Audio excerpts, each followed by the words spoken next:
Alrighty folks, welcome to another awesome game. Today we are playing Star Trek Resurgence. I am super excited to be playing this game. I have put it on the back burner for too long now. I'm a huge Trekkie. I love Star Trek. Got nothing against Star Wars. I love Star Wars too. But Star Trek will always hold a special place in my heart. And we have an all-new adventure game. This is supposed to be very narrative-driven, very linear, single player, of course. Star Trek Resurgence. So, little synopsis of this game is it is not like other games where you're playing as the big hero ship. We will be playing as a different ship this time. One of the fleet ships, a Centaur class.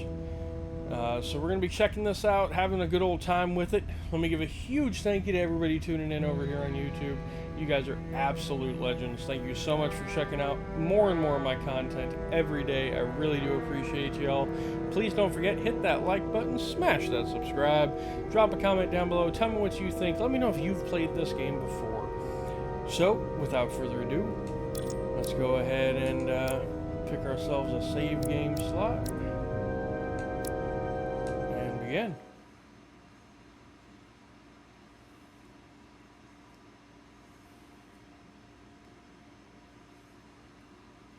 This is a Dramatic Labs adventure. The relationships and events you are about to experience something. Suspenseful.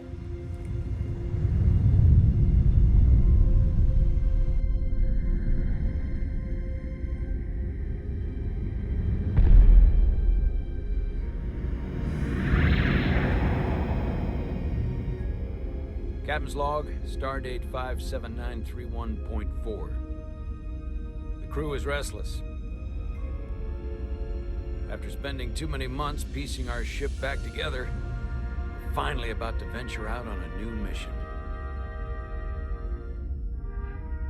And the crew isn't letting this unprecedented ion storm slow them down. They're ready for something different. I know I am. Perhaps more than any of them. Fortunately, nothing ever stays the same. It's entropy, the nature of the universe. Change is inevitable. And while entropy says order gives way to chaos, in this case, change is good.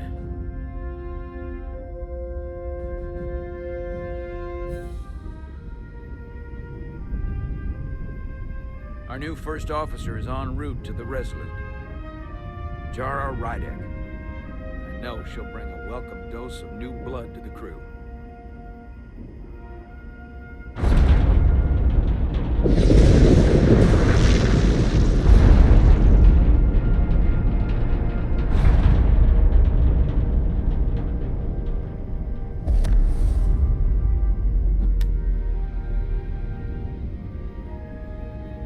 Thanks. No quick problem. Time events. Okay. I'm not great with flying. But these little shuttles are the worst. You don't like flying. And yet, you joined Starfleet. There's a reason I'm not a pilot. You should try it sometime.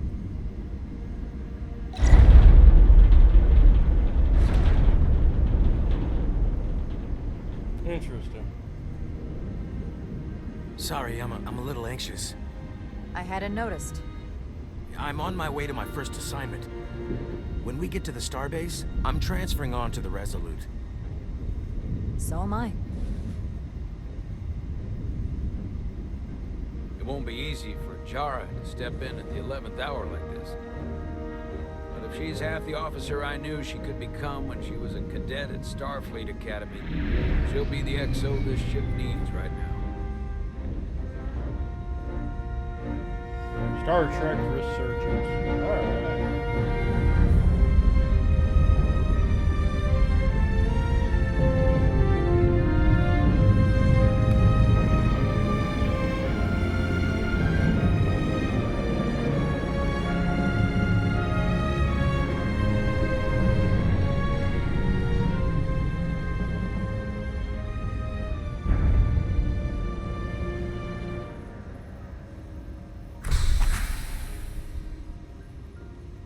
Well, the graphics don't look that bad at all.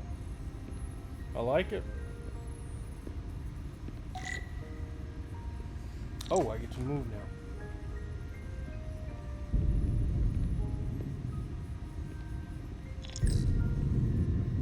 A starbase on the very edge of Federation space. Long way from home now.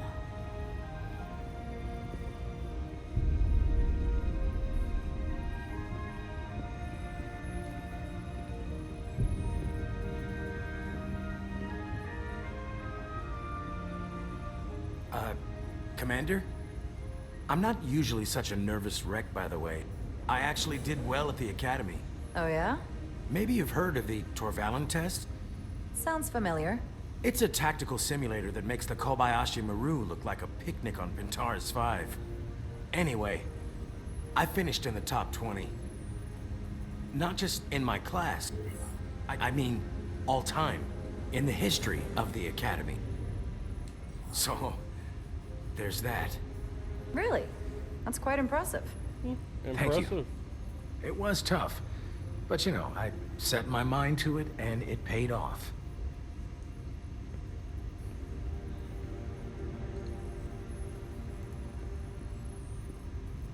Please place your hand here.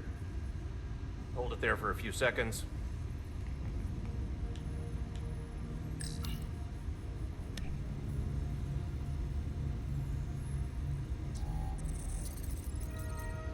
Welcome, Commander Rydek. Wait, you're Jara Rydek? You absolutely crushed the Torvalin test. You finished in what, like the top 3? That would be me. Now I'm really... It's an honor to meet you, Commander. Sorry, I didn't realize before. I just came off the shuttle and was glad to be on solid ground, so to speak. When people say top 3, what they really mean is 3rd place. I'm not first, so there's always room for improvement. I'll, keep working then. I believe Commander Ermot is expecting you. He's in the concourse just ahead. It's a good point, you know. Always See you room on the for Resolute. improvement.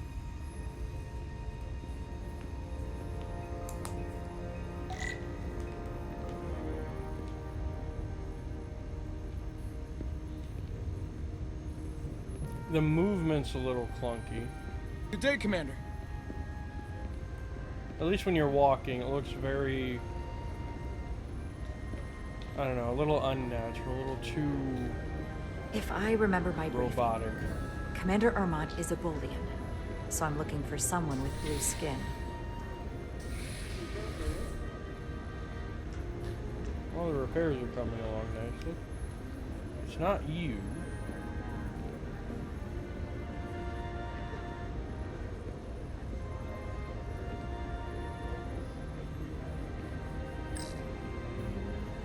Starbase 128 has 4 docks.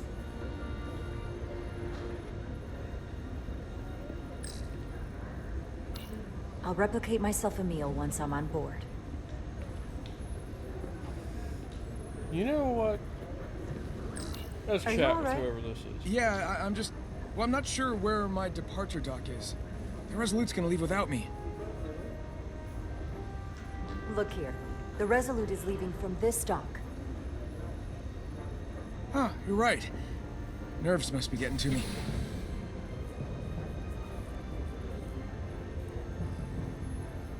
Thanks so much, Commander.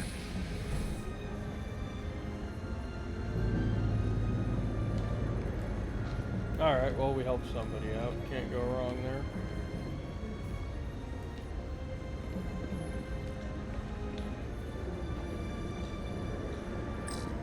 Excuse me. Have you seen a Bolian around here? Yes, sir. Right back there, near the replicator. Ah, there he is.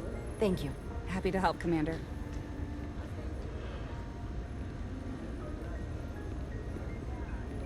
Excuse me.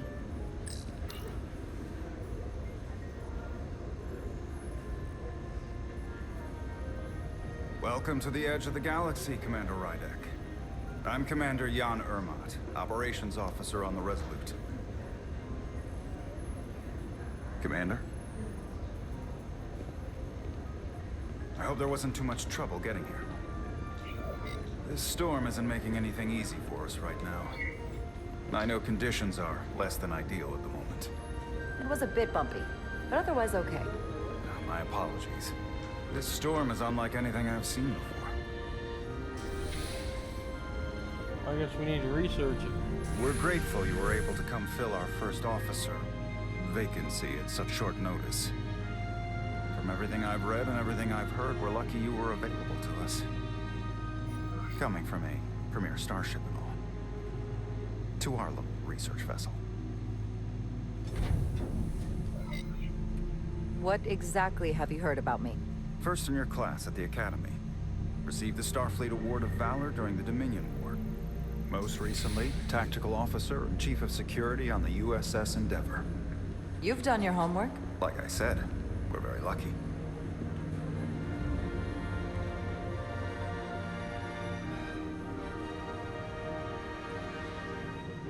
The U.S.S. Resolute. She may not look like much compared to the bigger ships, but as far as science vessels go, she can more than hold her own. And she doesn't look so bad considering 6 months ago she was nearly cracked in half, venting plasma, fighting for her life. It was an accident? The equipment malfunction. An accident suggests fault, but no one's to blame. It was a planned test, but the warp core was pushed beyond its limits. It destabilized the dilithium, there was a runaway reaction, and the warp bubble deformed. We thought we could reach a higher resonant frequency, but it was more than she could handle. Cost us our first officer and 22 of our crew. Damn. At the end of the day, we're all responsible for each other. I can't even begin to imagine what that must have been like for you. I'm so sorry for your loss. Thank you. It does weigh heavy. There are some things you can't forget. It's been 6 months.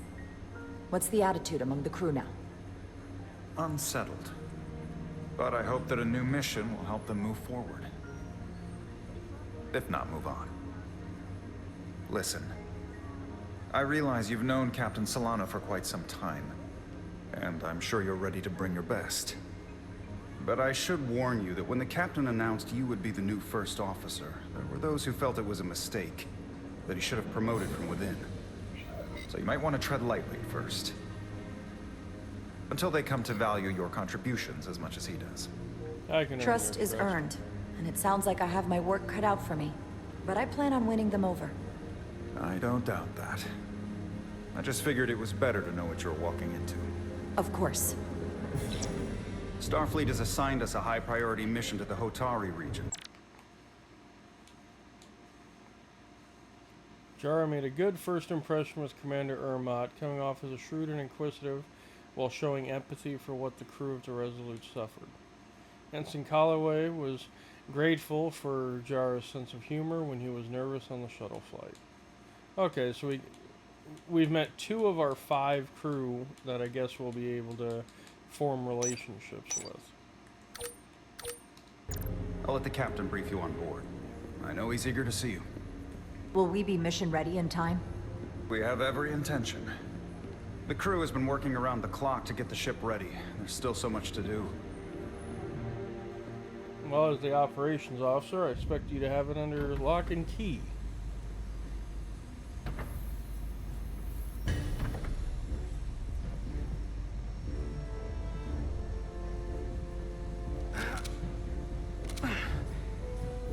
Well, that's Stuck. corroded.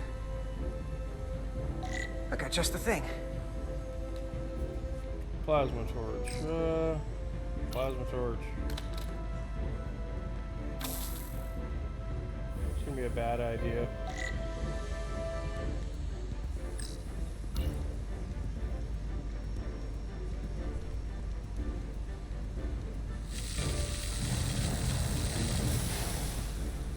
Or not.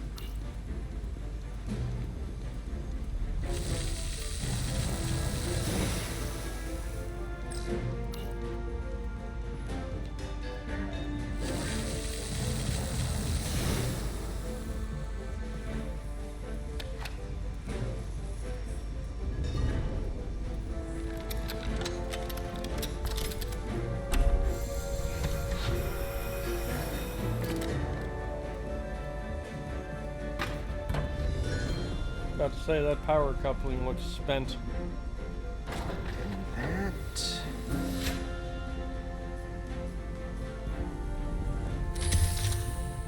is that.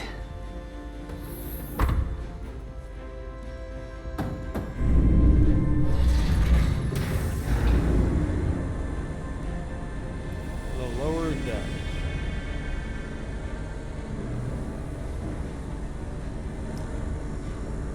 I thought that thing was totally fried.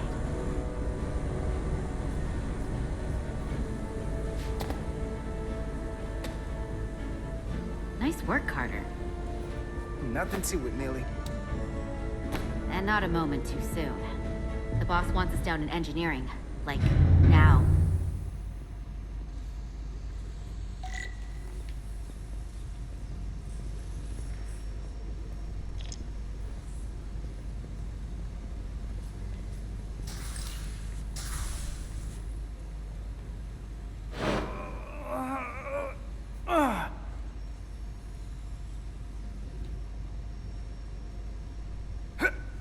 Come on! Oh, these are heavier than they look. Makes more sense than 0G. You're welcome.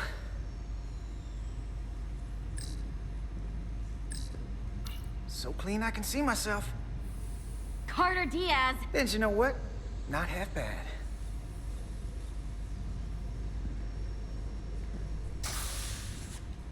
Yeah, I'm coming. I'm sorry. I was helping. What's his name?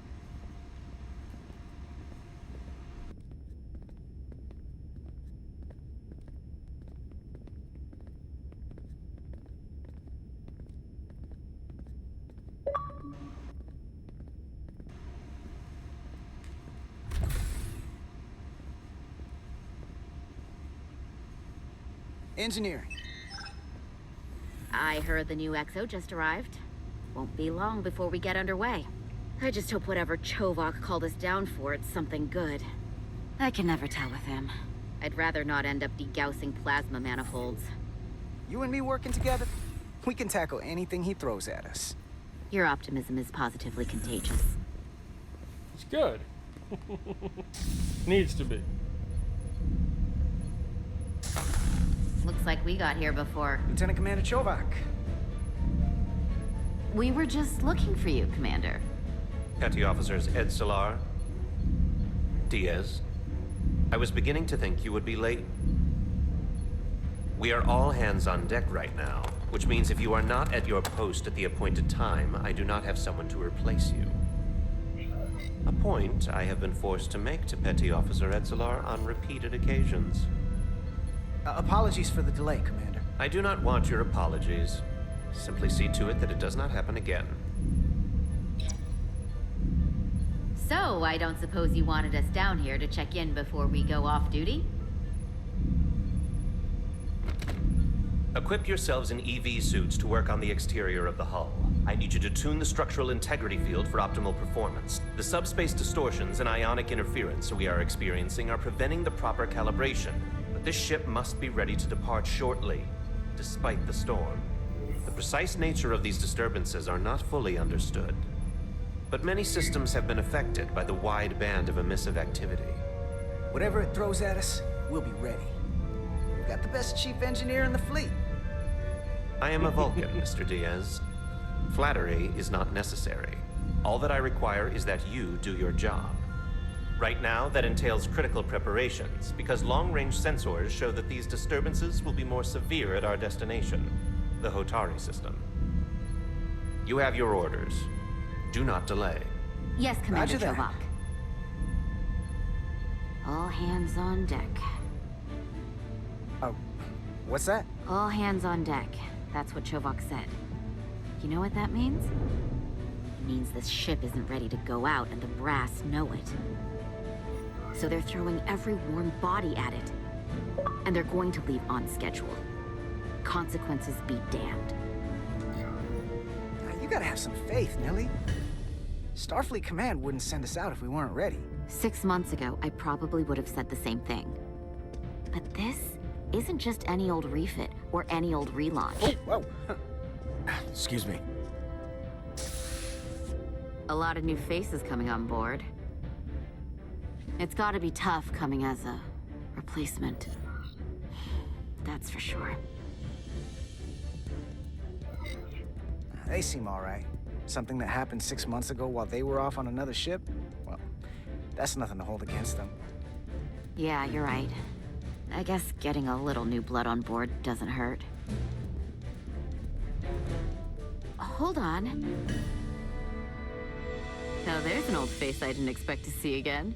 Hey, Miranda! You weren't gonna leave without me, were you? Miranda, you're here? We thought you were staying on the Adirondack. Transfer came in at the last minute, so I figured I'd slum it on this bucket of bolts. Looks like you got her back together pretty nicely. I wasn't sure what to expect. I'm gonna take the high road here, pretend you didn't say that, and welcome you aboard. He's a better diplomat than I am. He still owes me a bottle of Saurian brandy.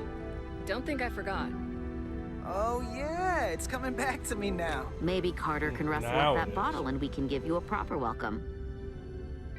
As soon as we wrap up this quick little spacewalk.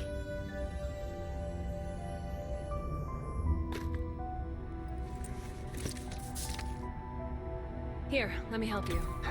Thanks. So what's the word? Are you back in the security rotation? Yep. Still running with the usual suspects. Whoa! Good to go.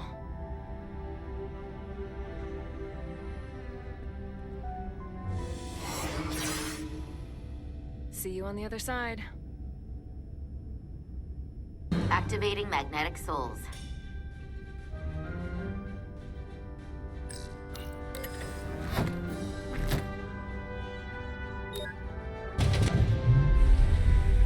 Alright, time to go walking in space.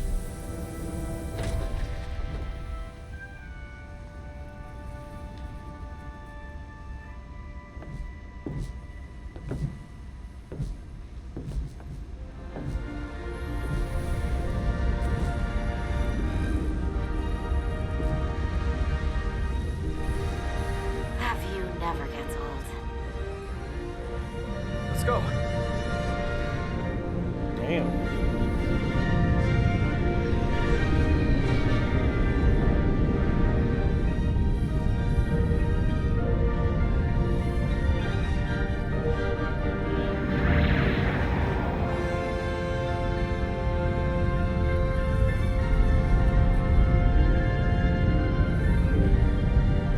There goes a steam runner class in the background.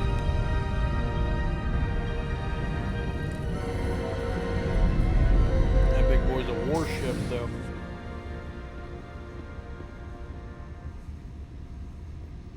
Captain Solano should be here momentarily.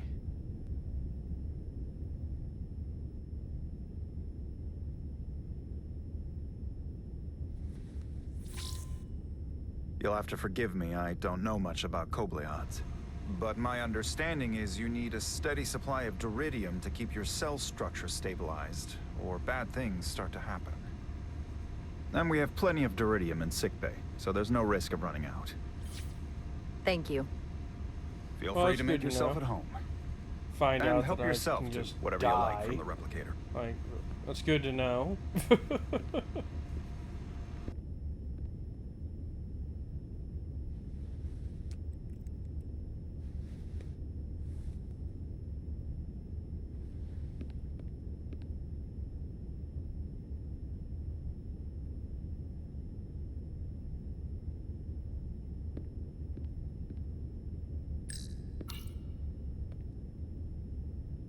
He's still got a thing for trains. The warp engines of their day, apparently.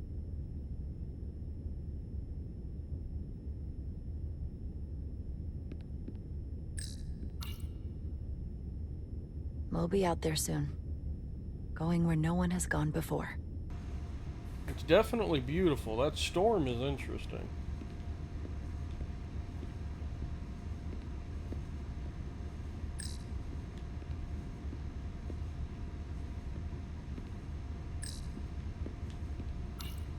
Just a sip of something.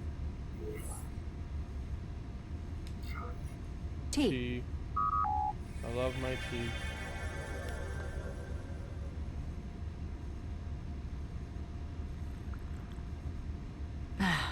That's lovely.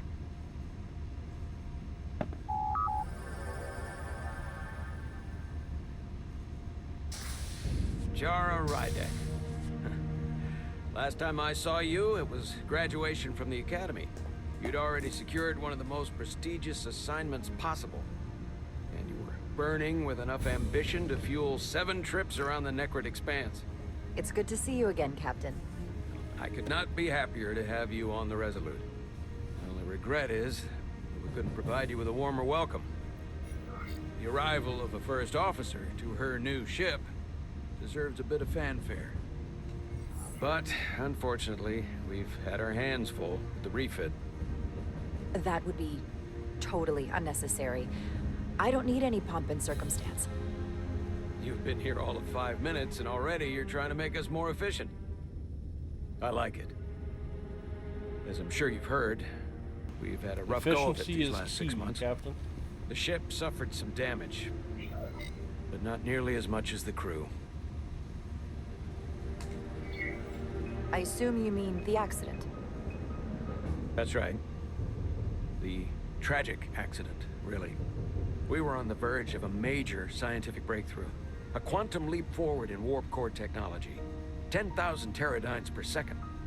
The ability to travel at a sustained rate of speed longer and faster than we ever dreamed. What would have been the crowning achievement of my career. Right there. Within our grasp. Until it all went so horribly wrong.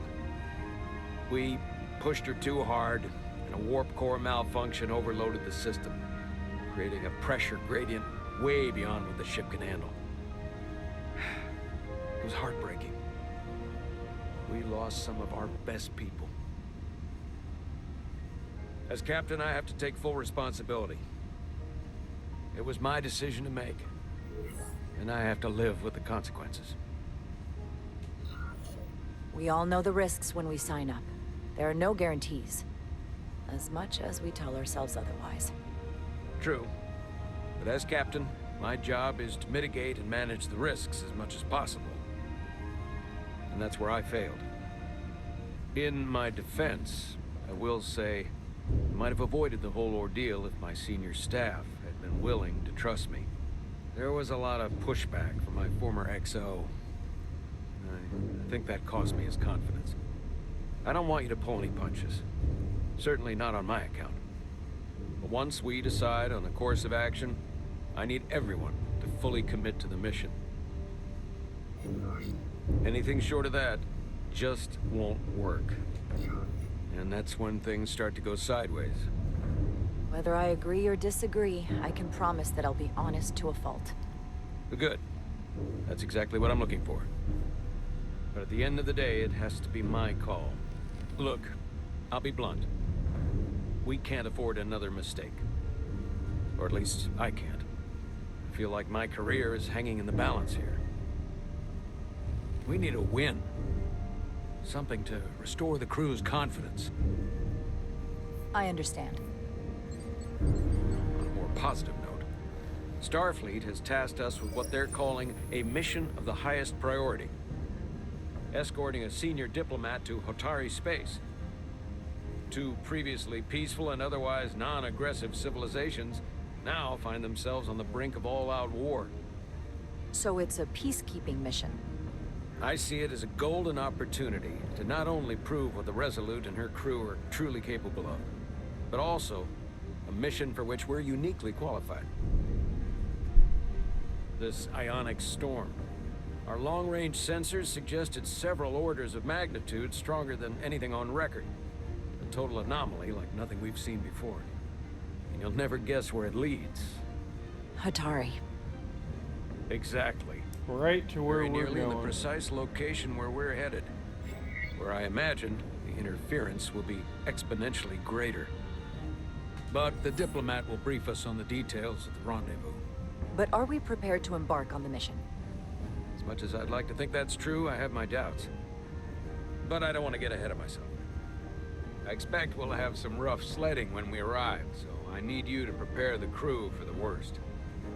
There's just one more thing I want to clarify up front. The metric that for me will be the ultimate measure of your success. What is it? If after serving as my first officer, you don't one day find yourself with a ship of your own, then I will consider it my personal failure. When that might happen is entirely up to you. But it goes without saying, you have my full support. Thank you. But I feel like I still have so much to learn. You'll have plenty of opportunity. And if you're willing to put in the work, I'll do everything in my power to help you along the way. Come, let me introduce you to the crew. Captain Solano was reassured by Jara's modesty and leadership potential after their first meeting. Okay, I think we did pretty well.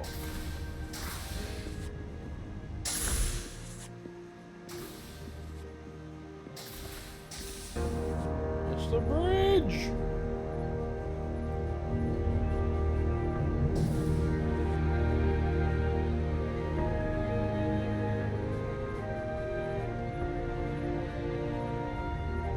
Very small Everyone, bridge.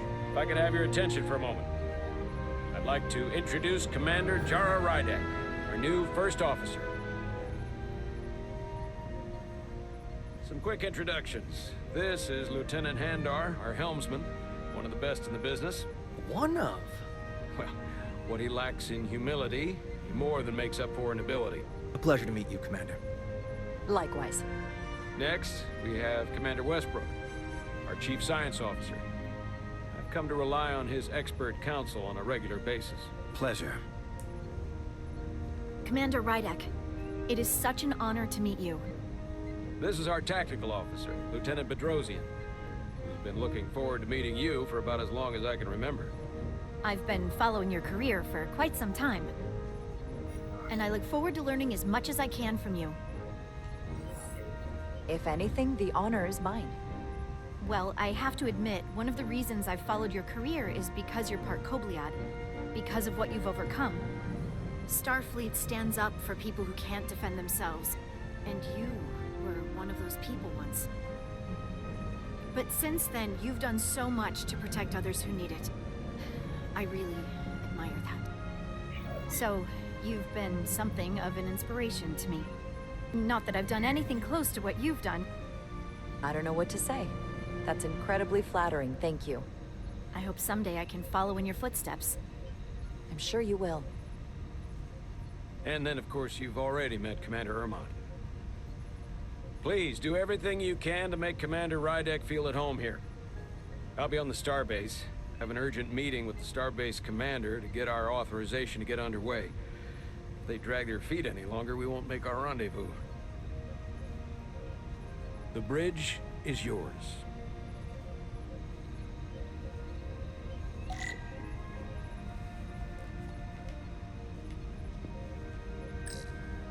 Operations. Staffing, supplies. There's a lot to keep track of on a starship. Good thing we have Commander Ermont.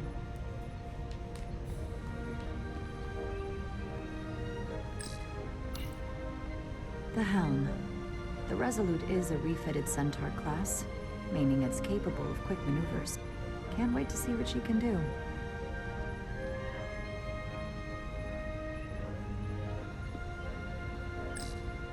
Science station. The Resolute is a science vessel, primarily. Might explain Commander Westbrook's attitude. I'll have to speak with him later. He definitely seems snarky. Tactical station. Hopefully a diplomatic mission won't require we use our weapons much. But if it comes to that, we'll be ready.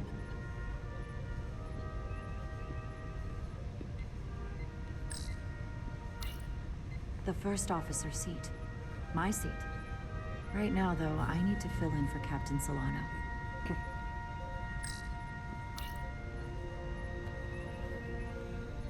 Commander, Chief Engineer Chovak needs to lower the structural integrity field. He's sent a crew out to recalibrate the emitters in response to the danger posed by the storm. We just need your go-ahead. Permission granted. Lowering structural integrity field, now. Entering maintenance mode. Condition blue.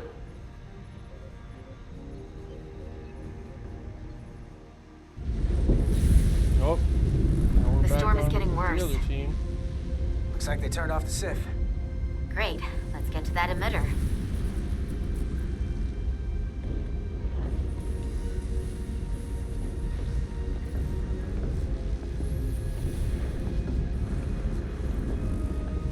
Doom, doom, doom, doo-doo-doo. Every time we're out here, I half expect to see her in pieces again. She's still got some scars on her. It adds character. When I joined Starfleet, all I wanted was a ride out of town. But this isn't exactly how I pictured it. On the outside of the ship? No. Sometimes it feels like we're just part of the machinery. Don't you want more than that? I mean, Starfleet is noble and all, but it's still a machine. A massive, massive machine. Now, what are you complaining about? We got the best seat in the house out here. You wanted to get away. I enlisted because I didn't want to wait years just to get out and see the galaxy. I wanted to go somewhere, see new worlds, look up at a sky no one's ever seen before. Just because I'm cranking a hyperspanner up in a Jeffries tube today doesn't mean that's all I'll ever be.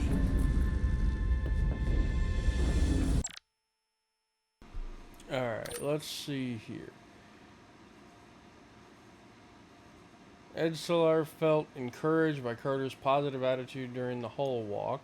Miranda felt encouraged by Carter's warm reception when she first arrived aboard the Resolute, holding out hope there might be some chemistry between them. Oh, okay. Lieutenant Commander Shofak found Carter to be respectful and responsible when he and Edazar were almost late for main engineering. Okay, so we're doing. I think we're doing pretty good. Diaz to Commander Shofak. Positive. We got a girl that is apparently Acknowledged. thinks You may I'm proceed smoking with the hot, recalibration. so we're gonna go from there.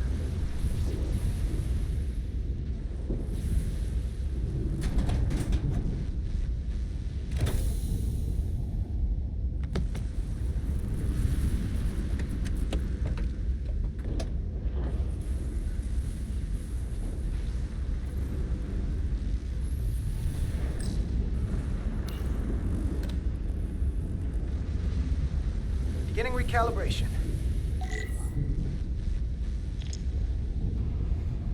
Oh boy. Okay, let's see. Turn nodes to center the circular indicators. Tune nodes. Careful. Too much action and harmonics will deflect the alignment.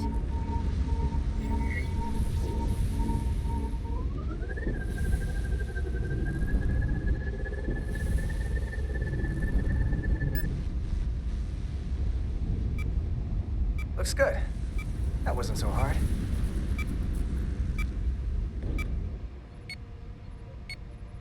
There's a red light. Commander Westbrook, right? Chief Science Officer. You remembered my name and my rank. Impressive.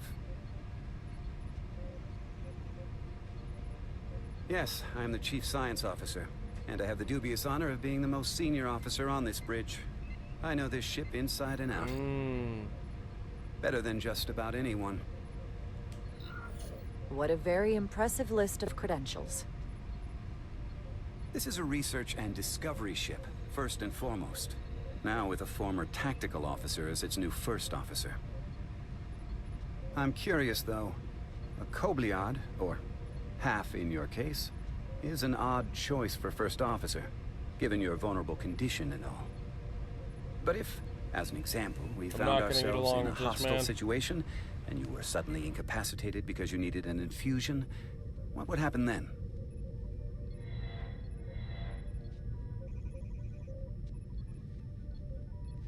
You'd leave Captain Solano without an XO. Granted, that would be a worst-case scenario, but not outside the realm of possibility. In my entire career, it's never been an issue, or caused the slightest problem. And I don't expect this to be any different. I was just curious, that's all. I find you very Listen, rude. Can I be Commander. blunt, Commander? I see no reason to stop now. Commander Sutherland, your predecessor, was one of the best first officers in all of Starfleet. His record was impeccable and his reputation was without equal. I mean no disrespect, but the shoes you're stepping into are almost impossible to fill. He was loved by the crew. And he was one of my closest friends. So I can only hope that you'll live up to expectations. I don't think I could ever replace Commander Sutherland. And it would be a mistake to even try. I'm not here to replace the commander. Seeing as Captain Solano is on the starbase, let me give And you an be update on this that ion same storm we're flying commander. into. That's not the job. It's unusual. I'm here to assume unlike a anything position. I've ever seen. Earn At the the moment, respect I of the can't crew, tell you if the Resolute will shrug and it do a off good or job. if we're putting ourselves at risk. However, if we learn more about its patterns, its nature, we can come up with a scientific countermeasure. Just a moment.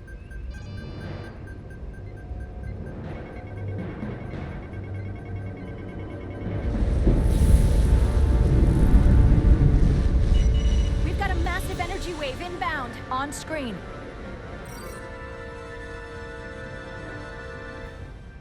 Tracing its trajectory. Starbase docking clamps are holding. The storm's emissions are fluctuating, coming in waves. And if my projections are right, we're about to get hit by a wideband burst of ionic energy, like a tsunami. I'm reading power abnormalities all over. Red alert. Aye.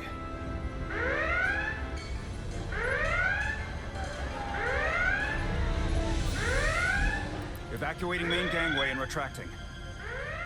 Putting sensor visualization on screen. With the structural integrity field shut down, we can't take a direct hit. Time to impact. 1 minute. Shield systems are severely impacted. We have limited protection.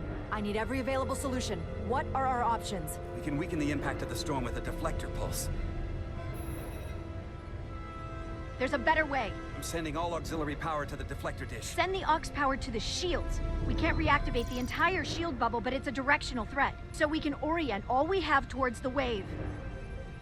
You have to believe me. We only get one shot at this. We can't afford to get it wrong. That's right, which is why we need to send power Shields to up. our shields. Petrosian, get those shields up. Rerouting power to shields. Stand by. I need a heading. We've only got one shot. Understood. On my command.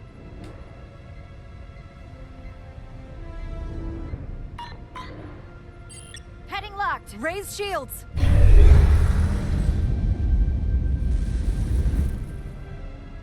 This is it! All hands, brace for impact.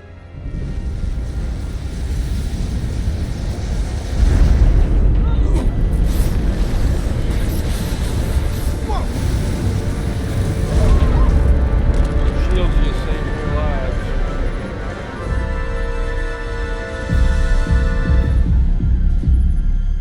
What happened? We have experienced a surge of radiation. Oh, you don't say. This radiation supercharged the plasma, forcing it to backflush through the system and creating a dangerous imbalance. That could blow out every primary system on the ship. Just tell us where you need us. I need you to traverse the hull to the access port to recalibrate the port nacelle plasma regulator.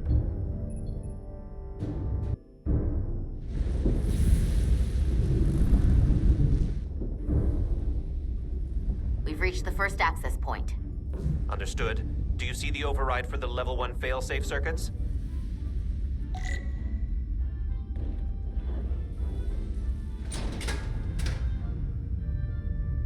Affirmative. Engage the override. It should allow us to stop the EPS flow to the warp engine without triggering an automatic core shutdown.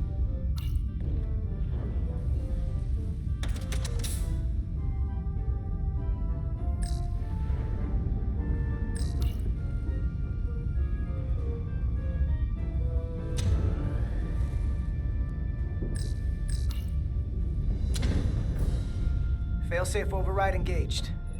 Are you sure? I am registering some crosstalk in the bypass circuit. We need to route the signals so they don't interfere with each other.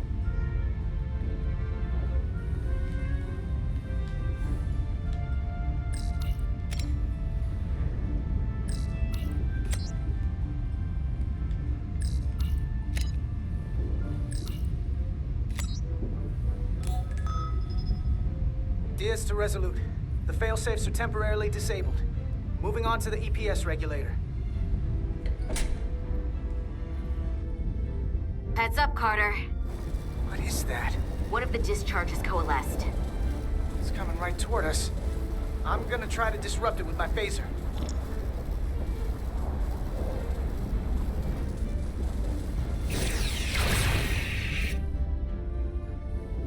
Alright, I get a phaser, I'm not complaining. So we gotta climb up the pylon. Not that there's really an up, but, you know. Use your phaser to clear a path. Interesting.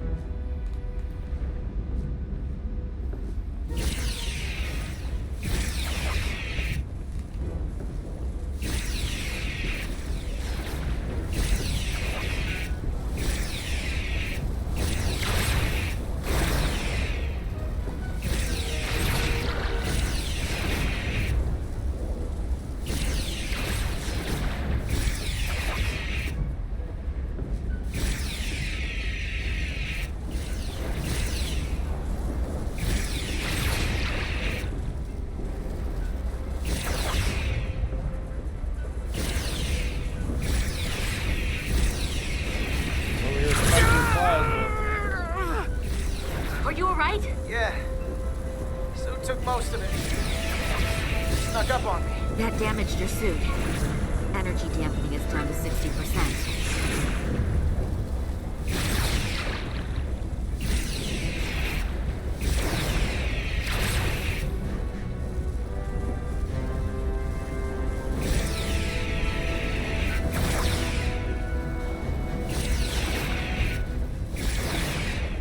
We're almost to the regulator.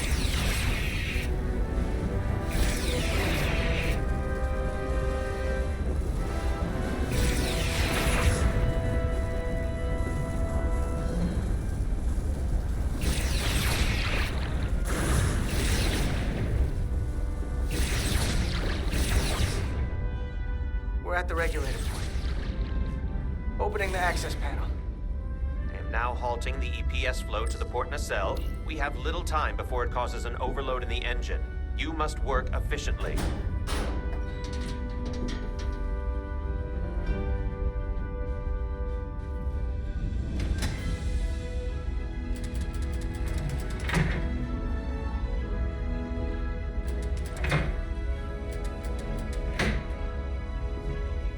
EPS manifold adjusters reset to neutral.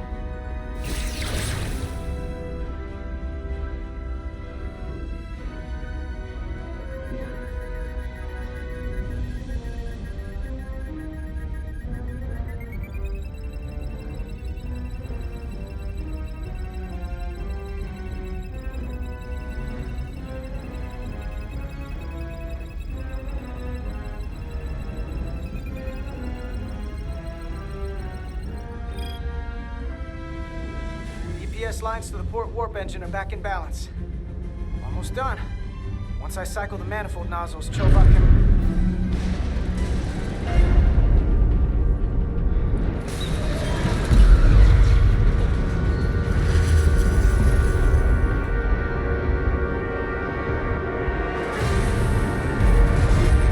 Oh shit. Well, there goes the docking bay.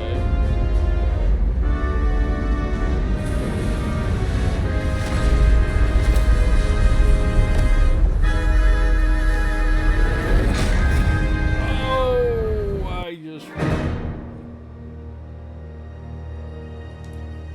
I missed the timing like an idiot. And got splashed. Get down! DS to bridge. We just lost the docking clamp. We've got a lot of debris coming down. Hull vibrations, too. We can't finish the EPS regulation in these conditions. Please advise. We have to release the ship from that other docking clamp or the hull will be ripped apart. There's a problem. The clamps are supposed to disengage automatically in an emergency, but it's not working. Not working. What are our options? The docking clamps are fitted with exploding bolts for an emergency release. We've got crew out there. That'd be like setting off a bomb next to them. Maybe there's another way. Starbase is hailing us. Put them through. Resolute, the remaining mooring arm is failing. You need to disengage from the starbase now. The damage to the station will be catastrophic. The docking clamp isn't functioning. We're exploring our options. The option is to detonate the emergency release. Commander, hear me out. Reverse the polarity of the hull, which theoretically will repel the docking clamps. And repel the engineering crew right off the hull into the storm. This is Captain Solano. Put me on screen. Go ahead. Captain, we have a situation. Commander, what are you doing? Blow the bolts on the docking clamp. The captain doesn't know the whole story. I'm giving you an order. Jara? Captain, you brought me here because you trusted me. Can you trust me now? You better be sure you make the right decision. The captain made himself quite clear. They're gonna get hammered with debris out there. Reverse the polarity. Reverse the polarity. There is protocol. And there are lives. Starbase, stand by. We're gonna flip hull polarity to disengage the clamps. Yes, Commander.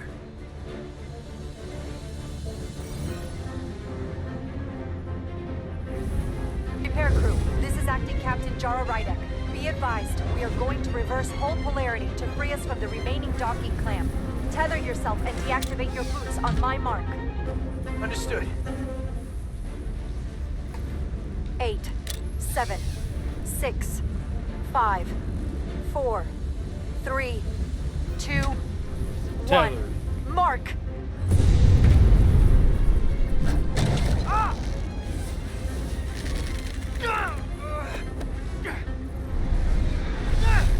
Grab my hand! I got you. Thank you. Plasma imbalance is reaching critical condition. We are moments from primary system failure. I got it.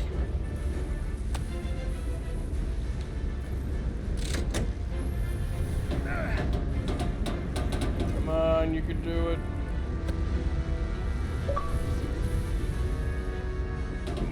Go, go, go, go.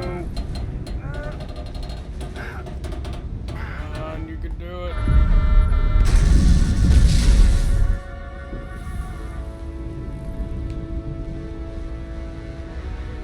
Go, go, go, let's go.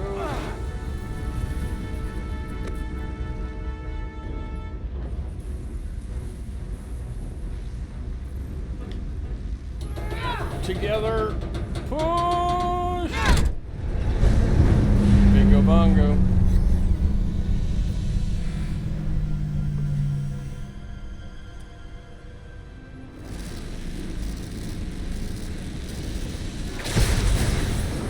Look out!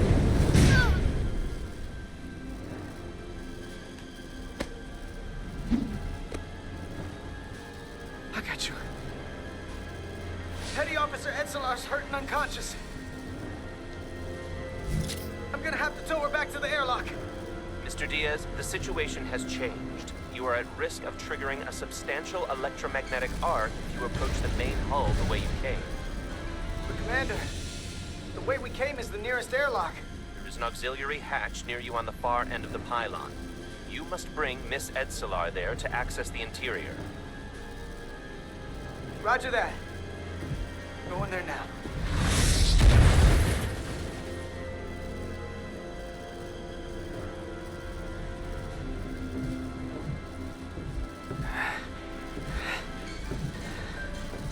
I'm at the auxiliary hatch.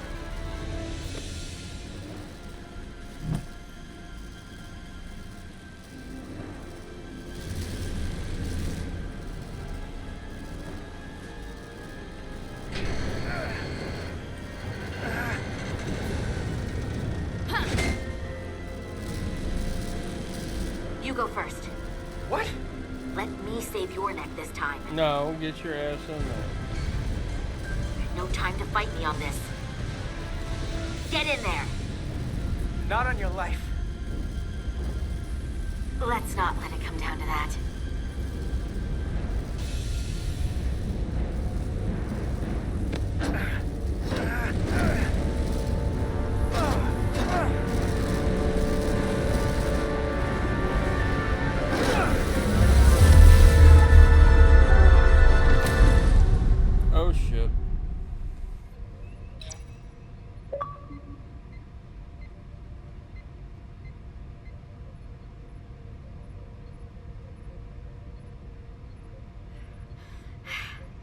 We made it.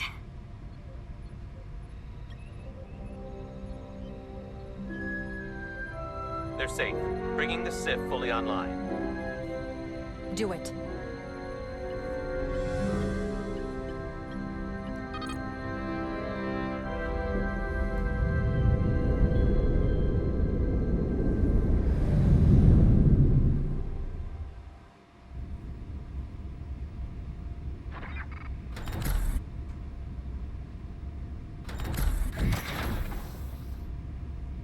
Nilly.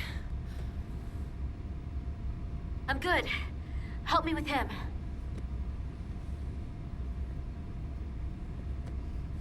I got a little fried. Let's get this off. Medical. Got one wounded at my location. Carter. You don't look so good.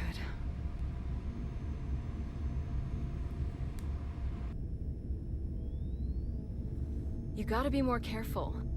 I just got here. I'm not ready to see you two get blown to space dust just yet. Now let's get you down to sickbay. Great.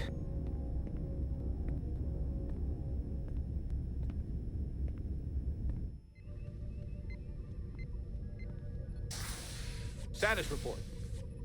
The repair crew made it inside. EPS flow is back to nominal levels. The SIF is back up. How does this affect mission readiness, Mr. Ermot? Releasing the docking clamps using hull polarity minimized damage to the Resolute. We'll have some last-minute repairs to make, but if we reapportion some of the staff, we can make our departure on time. As of now, however, we are successfully moored to the station. Good to hear. Send updates to my ready room. Commander Rydek, with me.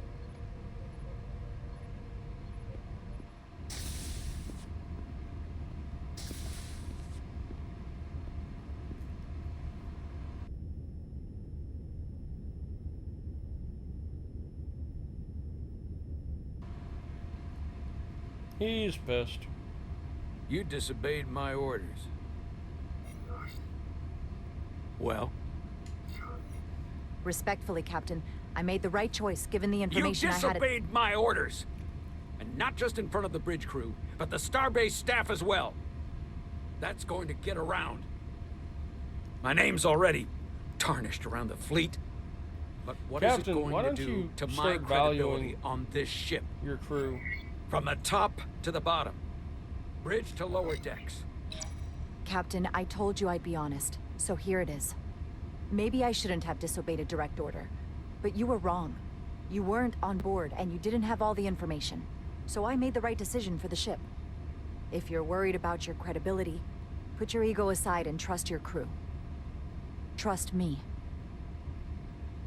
You might have won some fans on the bridge with that stunt, but not everyone. Lieutenant Commander Chovak has already bent my ear. I'm sure he doesn't take it personally. He'll get over it in time. Mr. Chovak is more complicated than he would want to admit. I guess we all are. And, if I'm being honest, I'm not sure what I would have done in the moment either. You never really know if you weren't in those shoes. So, let's just boil it down to, you did what you had to. Thank you for understanding, sir. I'm sure no one knows the burden of command as well as you do. I'm sure you will, someday. Well, hopefully that's the goal. Despite it all, we got our final Starfleet clearance to depart. So if you'll fetch Mr. Ermot, we'll knock out the final details of any outstanding repairs, and we'll set out for Hotari. Yes, sir.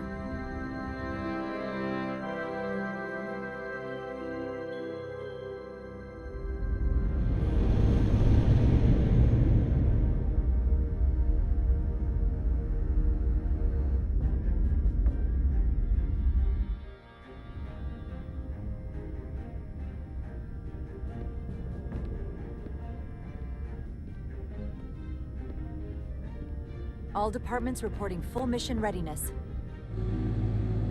We've got our full complement on board.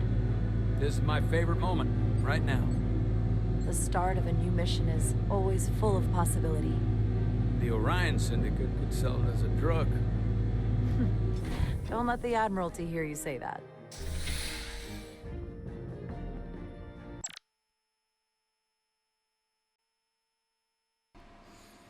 Alright, so let's check this real quick.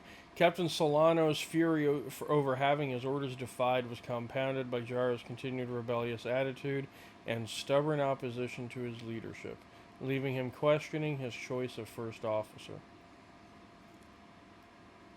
Lieutenant Bedrosian appreciated Jara's leadership skills when Starbase ordered her to disengage the docking clamps, and she thought highly of Jara's efforts to explain the complexity of the situation to Captain Solano. And she was relieved when Jara defied Captain Solano's orders and made her own command decision in the moment. Commander Westbrook was impressed by Jara's leadership skills when Starbase ordered her to disengage the docking clamps, and he applauded Jara's efforts to explain the complexity of the situation to Captain Solano. Ultimately, he was thankful when Jara defied Captain Solano's orders and made her own command decision in the moment. Commander Ermolt was impressed by Jara's leadership skills when Starbase ordered her to disengage the docking clamps, and he appreciated Jara's efforts to explain the complexity of the situation to Captain Solano. He respected Jara's rational approach when she defied Captain Solano's orders and refused to put the crew on the hull at risk.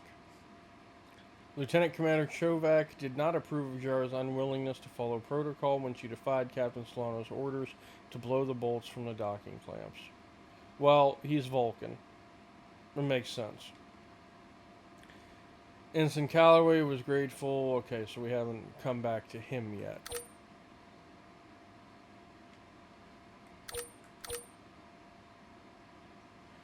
Okay, so Ed Solar was grateful that Carter put her safety ahead of his own out on the hull, and okay, that's all that's changed. Captain on the bridge. Sit, everyone. You all know, I'm not big on speeches. We're embarking on the first mission since our refit. Let's make it a good one. Disengage docking clamps.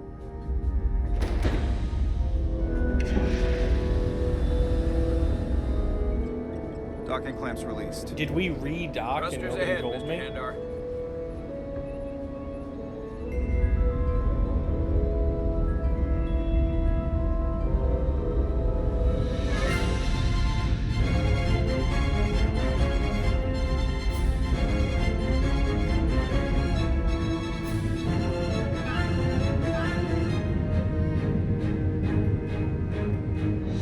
No, we must have re-docked and nobody told me.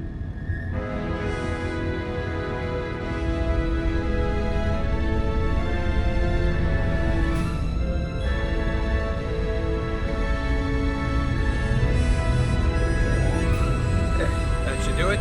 Set a course for the Hotari system. Prepare to go to Warp 8. Hi, Captain.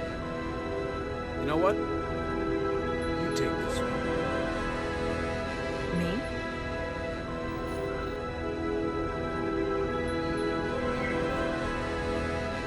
Engage. Engage.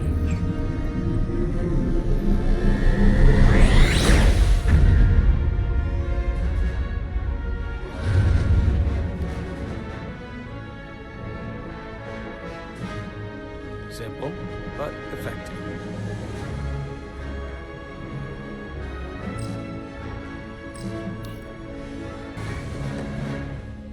Easy. Thank you. I'm fine. Really, You don't look so good.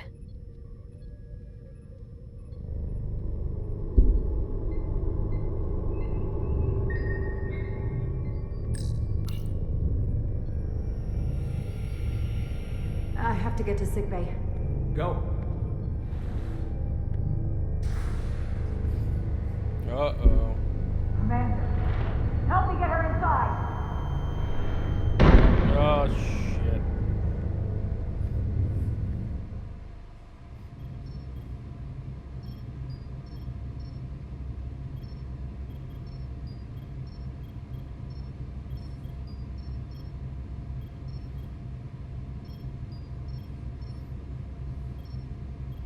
Well, that was quite a scare. A few minutes more and it would have been one of the shortest tenures on record for a first officer. Oh, boy. Is that the engineer that was out on the hull? That storm did a real number on him, but he'll live. Just needs rest. You should worry about yourself. Your duridium levels got dangerously low and destabilized your cell structure. This is definitely one of the more memorable first days I can think of. My name is Dr. Aram Duval, Chief Medical Officer. To be honest, I've never met a Kobliad before. You're... rare. I know. I was going to say special. Your people's numbers have dwindled, despite the Federation's efforts to find a more readily available alternative to the duridium you need to survive. Yet you joined Starfleet, and managed to thrive. I imagine the responsibility must be overwhelming. It's the true spirit of Starfleet. Maybe even a burden at times. It does make me unique, but it's not a burden at all. I'm honored to be Kobliad, to represent my people. As you should be. And don't worry, I won't treat you like a science experiment. I just do the science and move the experiments to Solano. You don't agree with his methods? I don't agree with his definition of acceptable risks. Not when the lives of your crew are at stake. My professional opinion is that the accident took a toll. More than he's willing to admit. He's overstressed, operating in the pressure cooker of his own mind. Which is never a good headspace when the lives of your crew are at stake. What concerns me is that now he's even further away from the thing he's been chasing his entire career. Breakthrough discovery. A major innovation. Something he can put his name on. I hear you. But that's my job, isn't it? To make sure that doesn't happen. And we don't lose sight of the bigger picture. Which is exactly why I'm so glad you're here. We need you now more than ever. And I have to give you credit for what happened on the bridge. It took guts to defy a direct order. Huh. I guess word travels fast around here. It's a small ship. And everyone's curious about the new XO. Fortunately, your cell structure's almost completely stabilized. And I'll spare us both the lecture, but I do feel it's my responsibility to remind you, without regular infusions of duridium, you will not live. It's as simple as that. Understood. Then, my work here is done. Thanks, Doc. It was a pleasure meeting you.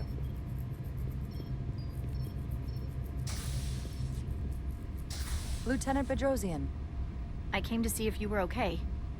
We were all pretty worried on the bridge. No one knew what was happening.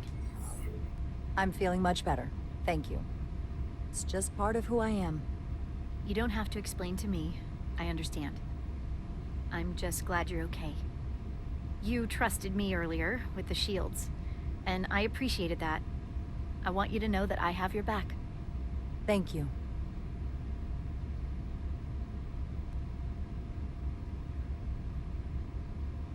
She's got a thing for... Now, Carter, the emissions that gave you that burn are quite unusual, like everything else that goes with this storm. That's a combination of hyronolin and lectrazine to counter the radiation effects. That should help speed your healing. She's come by a couple of times to see you already. Be brief. It's good to see you awake again. I was starting to get worried. Not that you aren't in good hands with Dr. Duval. You did take one hell of a shot, though. I hear you've been checking in on me. Thanks for that. One of the benefits of working a security rotation. Lots of opportunities to walk by sickbay and stop in. Millie was looking in on you too, by the way. But since it's just us right now, I had a chance to think about this while I was away. And I thought it was important that I just come out and tell you, instead of tiptoeing around it. It's okay, Miranda. You can tell me anything. I know that. Then come on. Just spit it out. I'm trying. Let me talk. What I'm trying to say is, we've been really good friends for a long time. Her eyes I got are back so here big. and I couldn't ignore it anymore. I want to see if there's more between us than just being friends. You don't have to explain it. I feel the same way. There is something between us. So, do you want to find out what that something is? If it's there for you, and it's there for me, why not give it a try? Are you kidding me? I just said yes. I wanted to be sure I heard that right. Sorry to interrupt, but the patient needs to rest if he wants to get back to his old self. Of course. I'll see you again soon.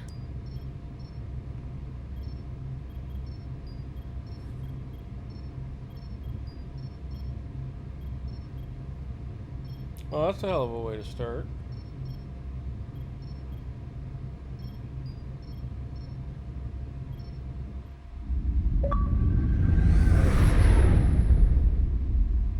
Approaching the rendezvous point outside Atari space. Helm, bring us out of warp. Dropping to impulse. Ionic interference surging, Captain.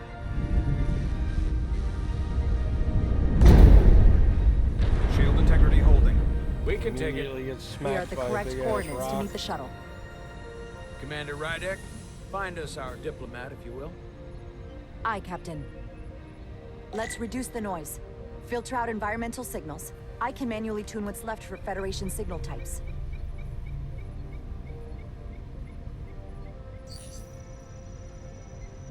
I've located the shuttle. Opening comms. On screen. Shuttle to Resolute. Shuttle to Resolute. Debris field. Lost maneuvering. Losing. I can't get it any clearer. We won't get a transporter lock. It's just not happening. Tractor beam. Power up the tractor beam. We'll pull them directly into the docking bay.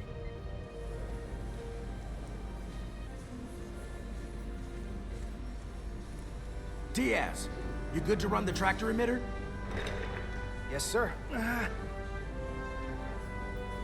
You sure? I'm sure.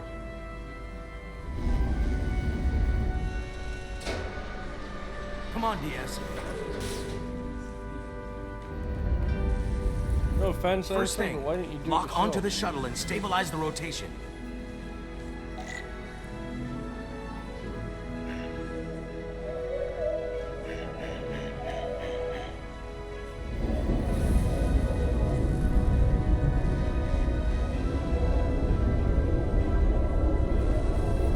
We're pulling in debris. I'm on it.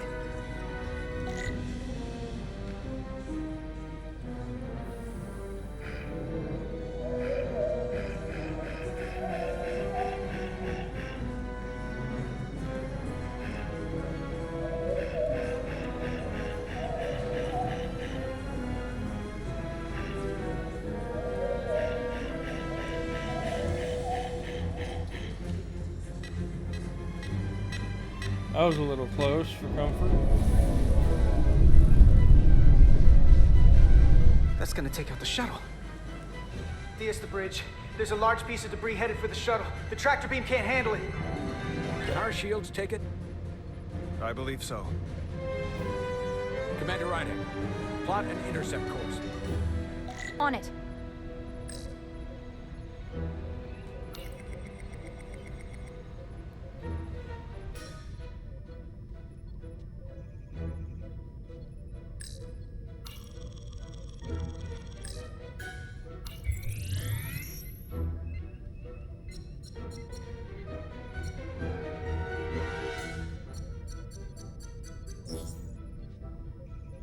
Here we go. Maneuvering thrusters bearing 53 Mark 17. 200 meters on an intercept course. Maneuvering.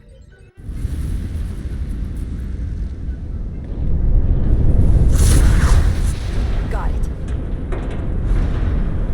Whoa! Someone's working hard on the bridge. Just ram the asteroid, but if it works.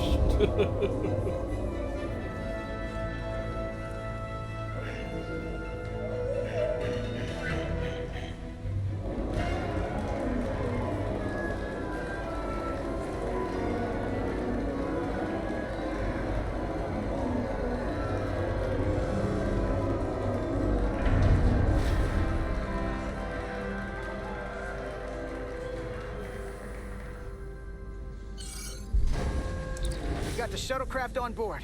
Good job. We're on our way down to meet them.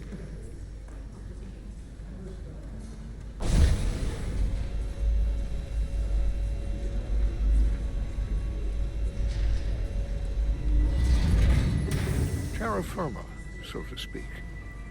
Ambassador Spock. Spock.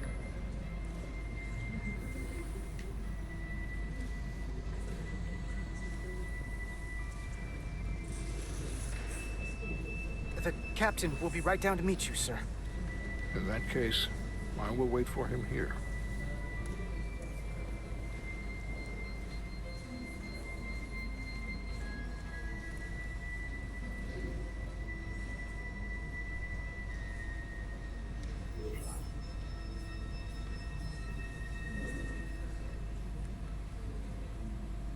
Oh.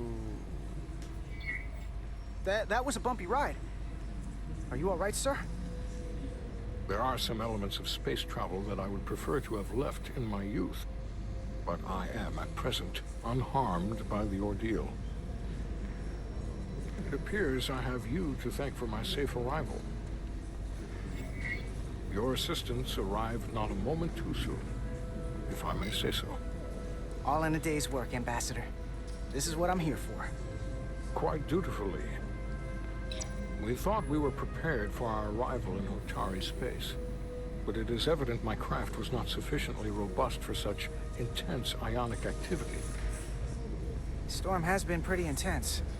There was an element that was most unusual. Before you came to our aid, our maneuvering thrusters and impulse engines were rendered inoperable. So we attempted a short traversal at warp speed, only to find that we could not achieve warp at all, even though our diagnostics computer showed no faults or anomalies. What do you make of that? When all indications say that warp speed is possible, but in practice, we find it is not. It's gotta be the storm. Well, this storm is one of the strangest phenomena we've ever encountered. It's disrupted other systems. Who knows what it might do to a warp drive? Yes, it would seem further investigation is called for.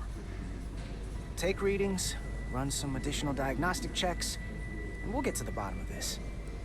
Quite logical. Petty Officer... Carter Diaz. Sir. Thank you. Ambassador Spock. Excuse me. I'm honored to have you aboard. I'd like to get right to it. We're already behind.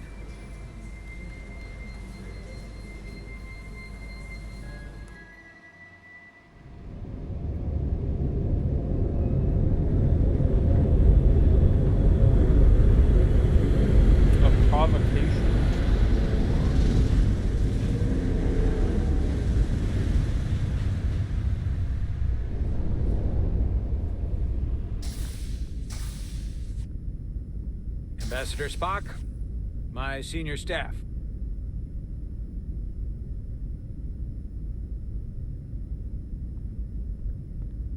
It's not every day that a captain gets to welcome a Starfleet legend aboard.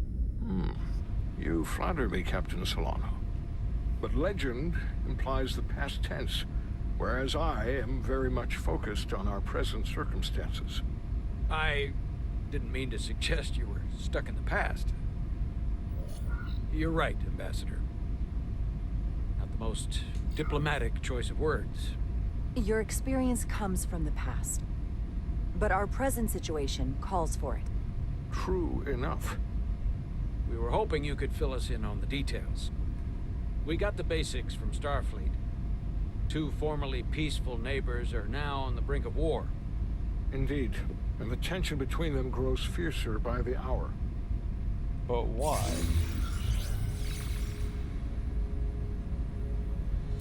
Lydia and Hotari. The Lydians are the more advanced species. They made first contact with the Hotari over a century ago. This is Tau, the Hotari moon. It is rich in dilithium, and for decades, the Hotari and the Lydians have shared a mining operation there. The Lydians provide the technological resources, while the Hotari have served as the labor force. The stability of that arrangement was the source of their peace, until recently. The Hotari have suddenly, and forcefully seized control of the mining operations and expelled the Illydians from their system.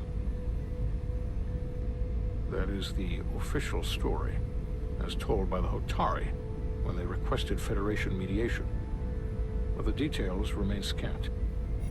Communications between all parties have been limited by the ionic interference.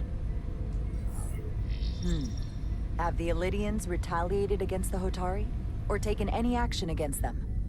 Surprisingly, they have not yet responded in kind. They were open to a Federation presence, but it is unlikely the relatively primitive Hotari forces would stand a chance against the Illydian fleet in open war. Left unchecked, this conflict will result in more bloodshed, which is what we are here to prevent. And the dilithium trade hangs in the balance. Clearly, the Hotari have been exploited in this relationship. Maybe we can persuade them peace is the more profitable alternative for everyone. They both profited from the mines. And for the Hotari, something is better than nothing. Peace is our objective, after all. That is correct. If we could convince them, it would restore the peace. But we would need the Hotari to accept a difficult compromise. Made all the more difficult by the emotions flaring on both sides, no doubt. Neither the Illydians or the Hotari are members of the Federation, so we can't make them do anything. There is an additional complicating factor I should mention. In the past, the Federation has relied on the Illydians as a source of dilithium. That certainly changes things. Federation sources its dilithium from a lot of places. Yeah, and this is one of them. We could use that as leverage with the Illydians. They'll want the Federation to continue buying from them. There might be something to that, Commander. Putting that on the table could make the Hotari more hostile. Given the Federation's involvement in the Iridium dilithium trade, Captain Solano and I must make every effort to appear neutral in these negotiations. What worries me is if this whole thing unravels, and we're at the mercy of the storm at less than full strength. We can't let it come to that. Considering what the Ion Storm has done to our ship, and the Ambassador's shuttle, we have to assume the Illydian fleet has had problems with it as well. This recent surge in the energy disturbance temporarily levels the playing field. Commander Westbrook is correct. The energy anomalies around the Hotari systems have been noted in the past. If it's keeping the two sides talking instead of shooting at each other, that actually helps us negotiate a peace. And we'll take advantage of that as long as it works in our favor. Exactly. And when it doesn't? All the more reason to learn as much about it as we can while we are here. We do not want to be caught unprepared, should the energy anomaly continue to fluctuate.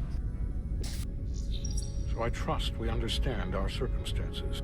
We're operating on a strict timetable here, and we're going to be leaving for the negotiations shortly. Commander Westbrook, I want you to leverage our systems to investigate the anomaly from here while we're gone. Aye, Captain. Thank you all. Dismissed. I want to speak to both of you privately.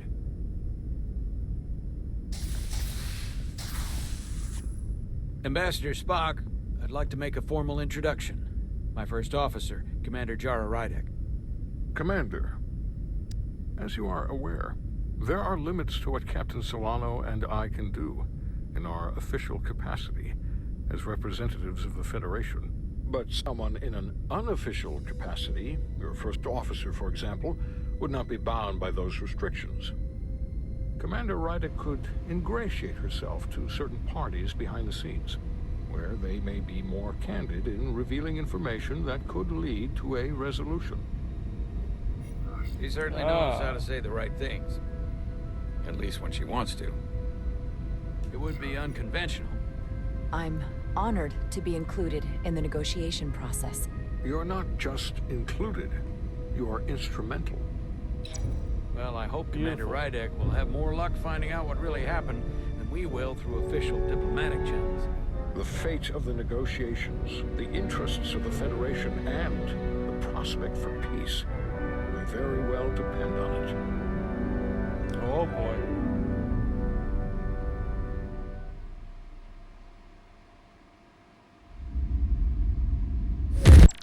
Let's see what we got from that. Alright. Dr. Duval was impressed by Jara's sense of responsibility to the crew and was encouraged to see her thinking independently. Ambassador Spock noticed Jara's support of Captain Solano and her distinct perspective on the dynamics of the Hotari-Elidian conflict during the mission briefing. Ambassador Spock also noted Jara's humility when presented with her back-channel mission.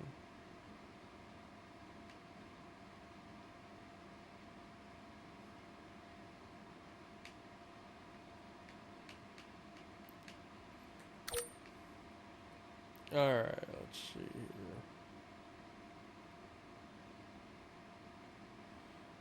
here. Okay, so Petty Officer Maris is excited.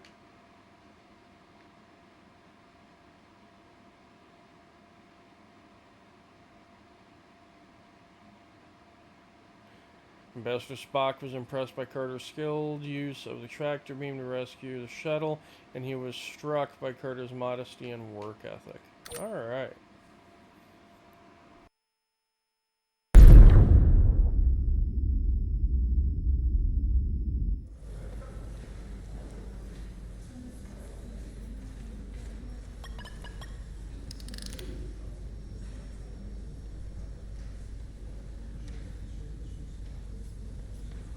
Mr. Diaz, I understand you have already discussed the warp drive failure with Ambassador Spock?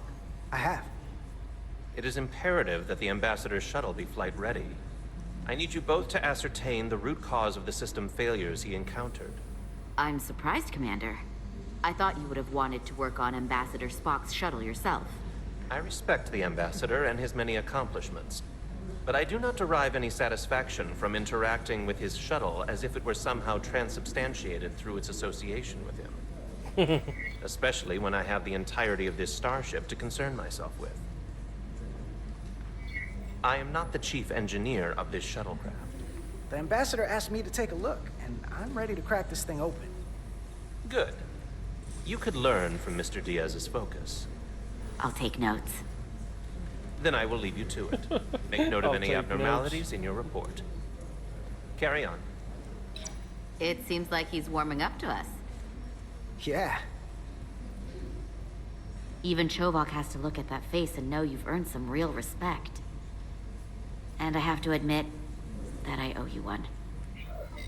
You were right to make me go first. I don't know what I was thinking. You've pulled me out of trouble how many times? Call it even. Okay. At the very least, maybe I can track down that bottle of Saurian brandy you're still on the hook for. But first, we have work to do. Oh boy. Ready to go? All set. Let's run the diagnostic.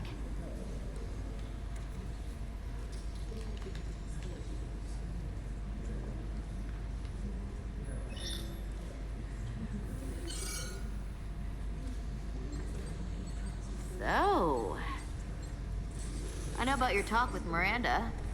You do? She sent me a Priority 1 dispatch right after your conversation. I'm happy for you. Both of you. Thanks. But I'm only going to tell you this once. Don't screw this up. Because I would be very unhappy if you tried this out and then, I don't know, 6 weeks or 6 days later, I have to start splitting holidays between the two of you. All because things went south and you're not on speaking terms. That just isn't gonna work for me. Are you upset? Not on your life, Diaz. But you need to be careful. I like my friends and I like our group. I don't want to lose that. It's reasonable. Is that thing done? Yeah, it's wrapping up. Let's see. The relays along the primary EPS are blown. The backup relays are all intact. An EPS overload from the warp drive could cause that. But how did the shuttle end up dead in the water? Huh. Well, maybe the ship's data recorder can tell us something.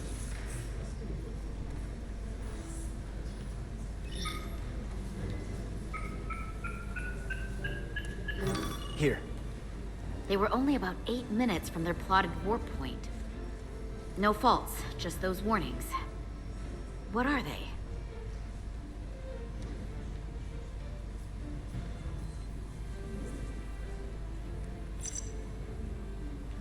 warp field became inverted suddenly. I've seen this happen when the center warp coil cracks. A cracked warp coil throws a fault code. Still, we should take a look.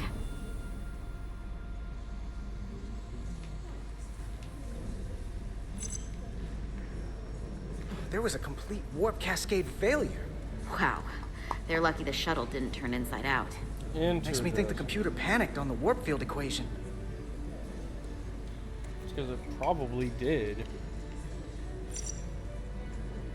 Subspace variance out of tolerance. What does that mean? It means the main navigation array lost sight of space somehow. Will the array going offline cause that? Yes, but it should have also thrown a fault code. Any one of these failures should have thrown a fault. If it was caused by a system failure. None of this caused the relays to blow. Roll forward to when that happened. Yes, ma'am. So here, they take a moment to get their bearings and they attempt to re-engage the warp drive. There. That's the relays blowing. And look, there's another warp system alert. They're all the same. Subspace variance out of tolerance, or warp inversions. Finally, there's a complete warp cascade failure. Then it's one of two things. Either a warp coil is cracked, or the navigation array is offline. That makes sense. Divide and conquer. You want to check the warp coils or the navigation array? I'll check the other. Let's not overcomplicate this. Coils. One of these systems is likely broken. I'll check the nacelles for a cracked coil.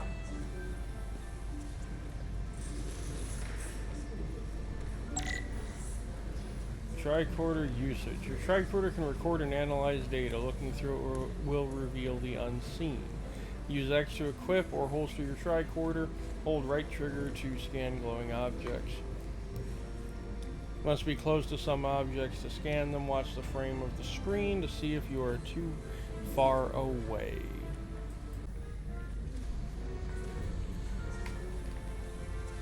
Alright, let's go.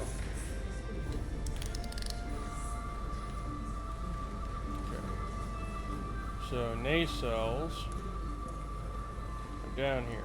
Here we go.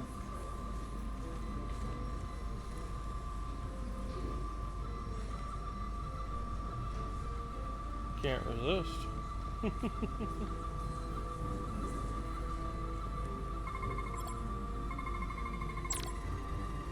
Scan objects. Activate a deep scan.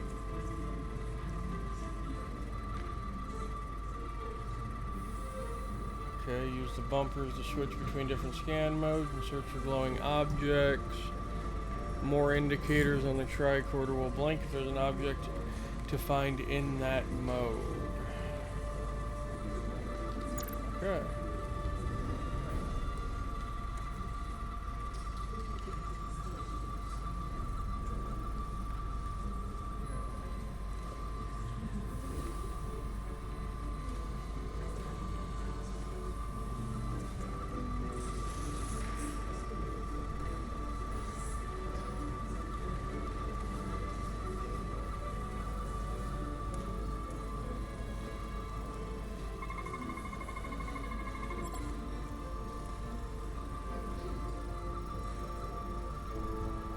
No fractures.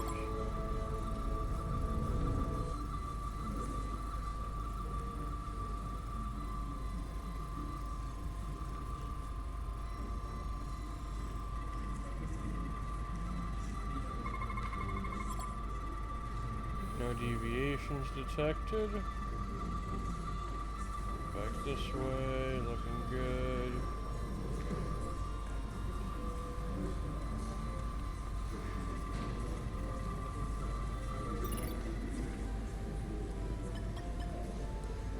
I checked every coil on the port nacelle for imbalances. If any coil in either engine were cracked, I would have detected it. So, it must be the navigation array.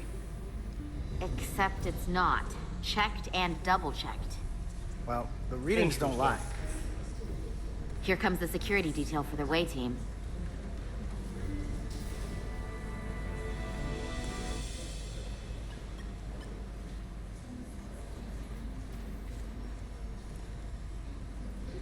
Hey. I'm not here. We're escorting the negotiating team to the surface as soon as they come down from the bridge. I don't want to interrupt some important work. I was just hoping to see you before I go. The captain and the others will be here any minute now. Should be an interesting ride down to the surface. Come on, I'm never too busy to make time for you. That's not true. No, but I am glad you came by. No, that's more accurate. I gotta be precise with you, huh? Hey, Maris. Aren't these those button pushers you're always hanging out with? And you're the phaser jockeys we always beat in Parisi squares, right? All aboard for right. Hotari. That another one of the captain's railroad things? Gotta be. I just usually zone out by the time he gets to the whole, steam engines were the warp drives of their day part. Oh, Catch y'all boy. later. You don't want to miss your train. I do have to go.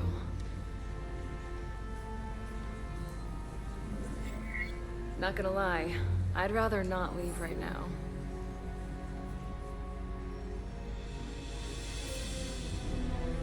That escalated quickly. That was nice. Yeah, it was. Save some of that for when I get back. You've got a deal. Okay then. Be seeing you. And then she gets struck by a phaser and dies. Would sound about right. Salar de Diaz. If you could float back down to reality, we still have a ways to go. All right, where were we? So, the warp coils in the navigation array are fine, but the nav computer doesn't seem to think so. I'm out of ideas short of field stripping the shuttle from bow to stern. You wanna take this out of the shuttle and throw it on the bench? Oh, real hands-on maintenance. I like it. Oh boy. Okay, the nav computer is patched into the ship. The ship's computer can double-check our work. If the shuttle's nav computer is putting out false data, we'll know it. Let's run through the shuttle's logs again. Running now.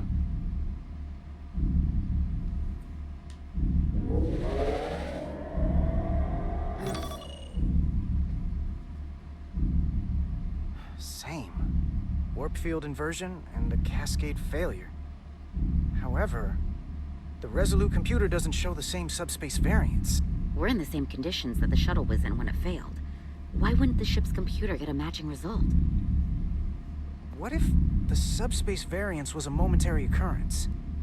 That's a possibility, and it would explain why the simulation under our current sensor readings failed to reproduce the issue. But a subspace anomaly strong enough to cause a warp field collapse would leave graviton ripples for days. Let's run with the momentary subspace variance theory for now. Roll forward to the shuttle's attempt to re-engage the warp drive. We need the conditions of space around the shuttle at the moment of warp failure. Resuming simulation.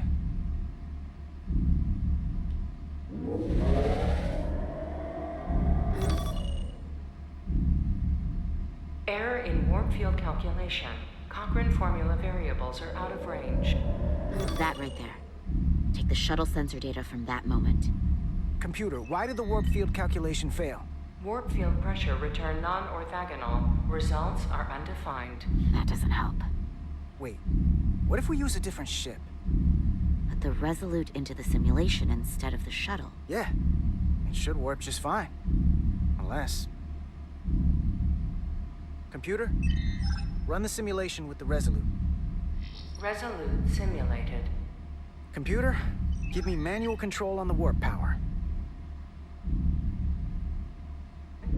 Static field intensity, warp 1.1. 1.2. 3. Warp pressure is destabilizing. Error in warp field calculation. The warp drive has experienced a system-wide cascade failure. Warp field collapsed. Subspace variance is out of tolerance. Cochrane formula results are undefined. Bingo. What-o? The same moment when the shuttle failed to warp, so did the ship. Whatever happened to the shuttle just happened to us. The Resolute will not sustain warp.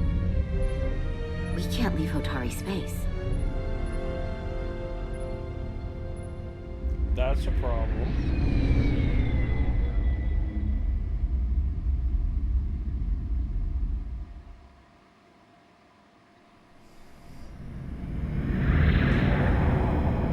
Well, that's pretty. It's a hell of a view from that installation.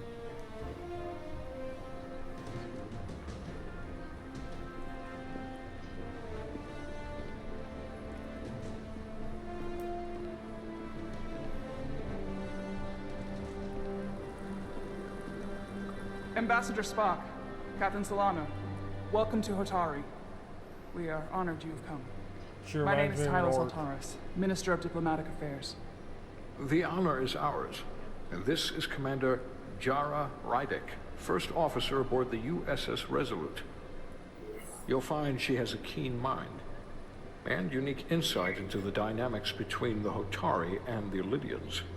We are honored to be here, as representatives of the Federation. I'm so glad. These must be the representatives of the mighty Federation, the reigning authority in the galaxy.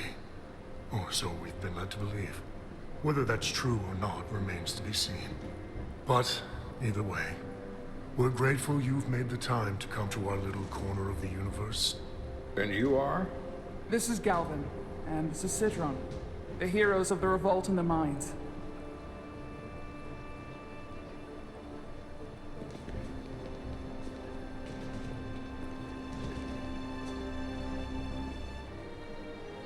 Let's hope this is the last time we ever have to come here. If you'll excuse me. Pompous, aren't they? I think we're about to begin. Did you hear the arrogance from that guy? I don't know what we're walking into here. But that guy was something. Something about his tone tells me this won't be easy. That was my sense as well. I doubt he speaks for all of Hotari, so I would urge patience until we speak with their queen.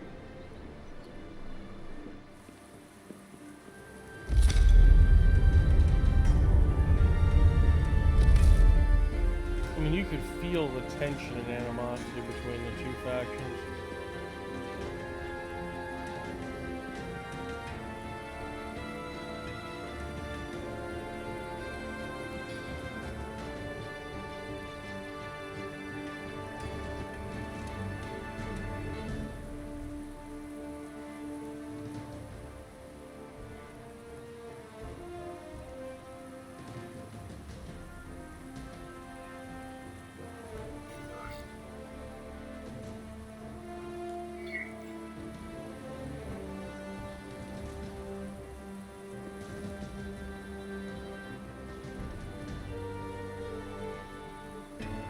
Ambassador Spock, welcome to Hotari Prime. The honor is mine, Your Majesty. That the Federation would send one of their most respected representatives is not only an honor to the Hotari people and their queen, but a recognition of our stature and importance. Let's get on with it, shall we? With all due respect to the Federation and their ambassador, they have no authority here. We are not members of their alliance. We are not subject to their rule, nor yours. We demand the immediate return of all mining operations to Lydian control, as it has been for centuries and will be for centuries more. That has always been our understanding. That understanding has changed. Then you invite war! And if you cannot remain silent, you will be silenced. But his point is well taken. What is the Federation's interest in this matter? Perhaps you would have us trade one oppressor for another? The Federation remains neutral. Our only interest is the peaceful resolution of this conflict. We are here at your request, Your Majesty. For now. Saying this wouldn't be easy was an understatement. I thought they wanted us here. Was there something you wanted to say, Captain? Oh, no. My apologies. And what about the Kobliad? She's not She part can of... speak for herself, can't she? Then let her.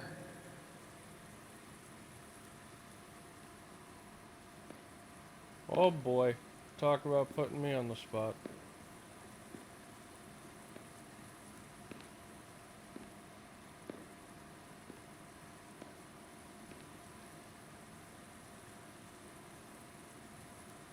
Now then, what is your name? Commander Jara Rydek, Your Majesty. Being a Kobliad, you would know better than anyone. Your people suffered brutal treatment at the hands of the Cardassians. Their injustice towards the Kobliad is as unimaginable as it is unforgivable. Not unlike how we have been treated by the Alidians. As much as they'd have you believe they are the victims here, remember it was the Hotari who attacked us. Hundreds of innocent Alidians were slaughtered without mercy in those mines. The blood is on their hands, not ours. Quiet! If after all the Kobliad suffered, you finally had the chance to right that wrong, to get out from under their control, would you take it? Or would you negotiate a peace?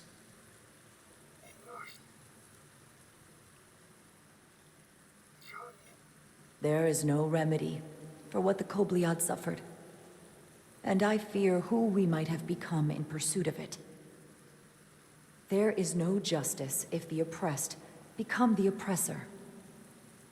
So I would willingly accept a peaceful resolution if it were offered. That is the real opportunity.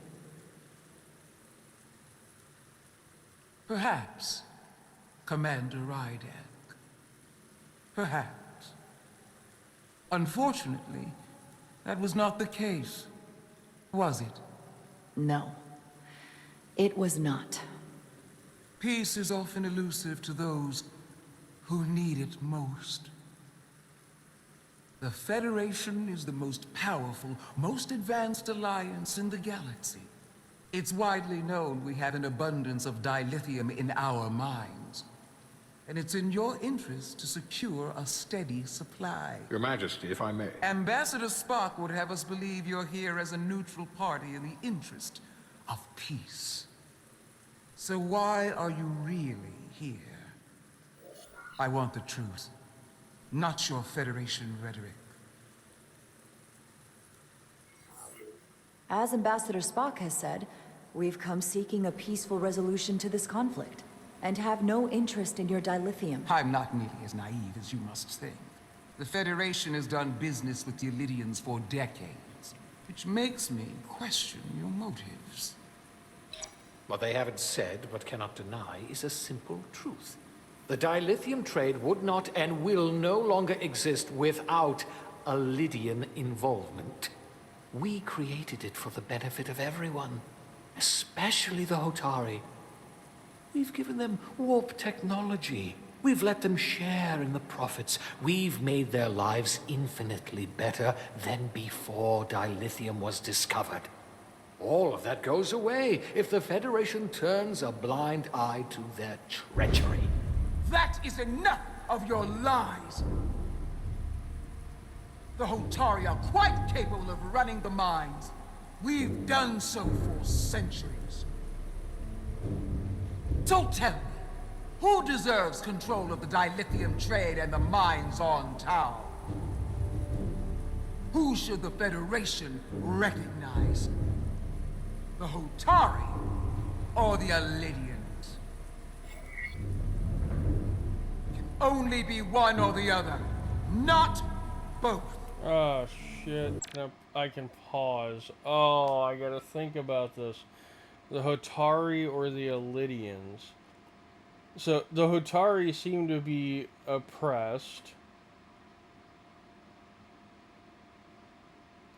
And obviously the Alidians are fucking jerks. But at the same time, what would be in the best interest of the Federation, but also of peace? Because we can't sit here and, you know, bounce back and forth and think, well, if we go with the Hotari, you know, they're primitive, and they're probably just going to get squashed by the Illyrians anyway, or Illydians.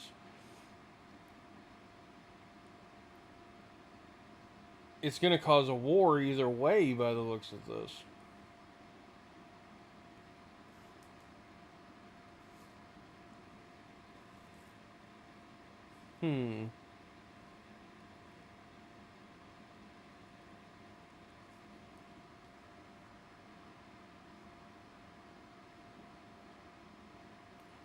I don't know.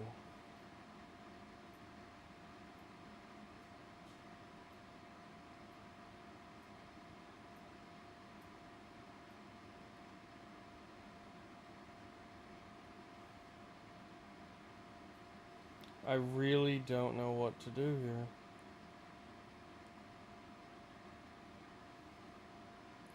I mean, realistically, the Hotari have been, you know, they've spent all this time basically under the rule of these others.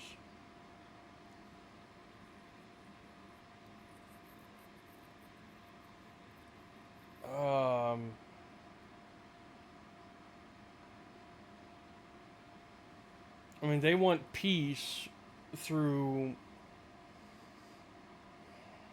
Screw it, I'm gonna go with the Hotari. If I have to choose only one, then it would have to be the Hotari. Well said. How could the just and wise Federation make any other choice? This is an outrage. The Federation has lost all credibility. The mines are ours. Lydia will not be deterred. We will take back our mines by any means necessary. Then you will see more blood spilled. I am more than willing to address your concerns, Your Majesty. Yours as well, Representative. But I suggest we could have a more productive conversation with a smaller group. Perhaps only the most essential representatives.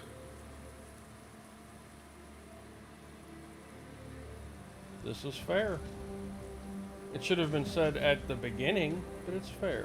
I suppose there is some sense to that.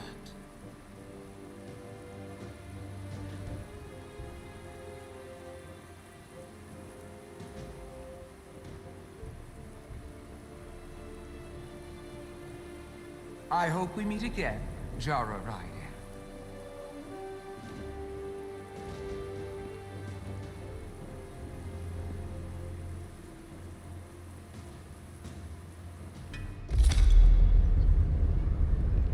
Everybody's mad at me now. Spock and I will cover everything on the diplomatic front. You make nice with the locals and see if you can get some answers. We need to find out why the Hotari are so willing to risk war. What happened in those mines? That's why I at the end of it, that's why I chose the Hotari, because something bad had to have happened. Commander, I'm glad you've chosen to side with the Hotari. I knew the Federation would see through the Illydians' baseless claims and protect the interests of my people. Even though the Hotari should have control of the mines, some of the Illydian claims are still valid. There you're wrong, but we can agree to disagree.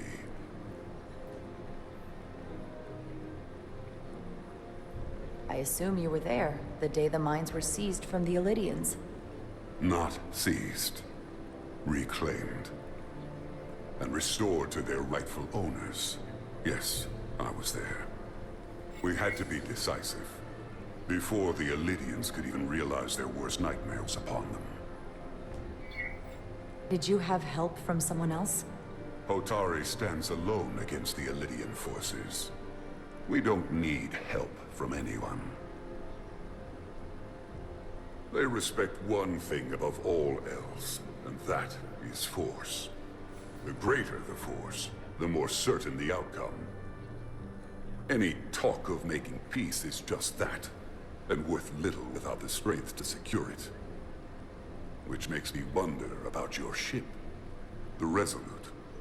Undoubtedly the Federation's finest warship. Ready to contend with anything the Illydians might have in store. Or is that not true? Maybe I've misjudged it.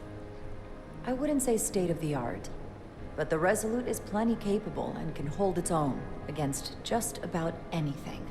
Let's hope so. Because at the moment, it's the only thing preventing them from wiping us off the map. Cedron. A pleasure meeting you, Commander. I'm sure we'll cross paths again.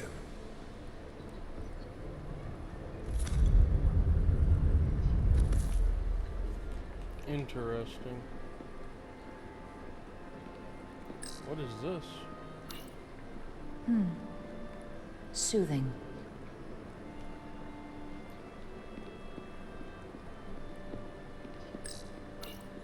Commander Rydek, I'm encouraged to see the Federation supporting my people.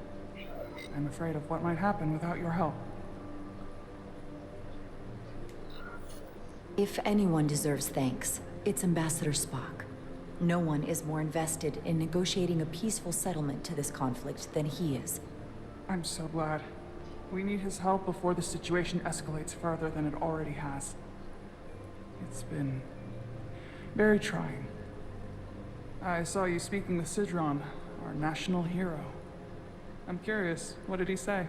He seems to be of the opinion that negotiating for peace is a waste of time.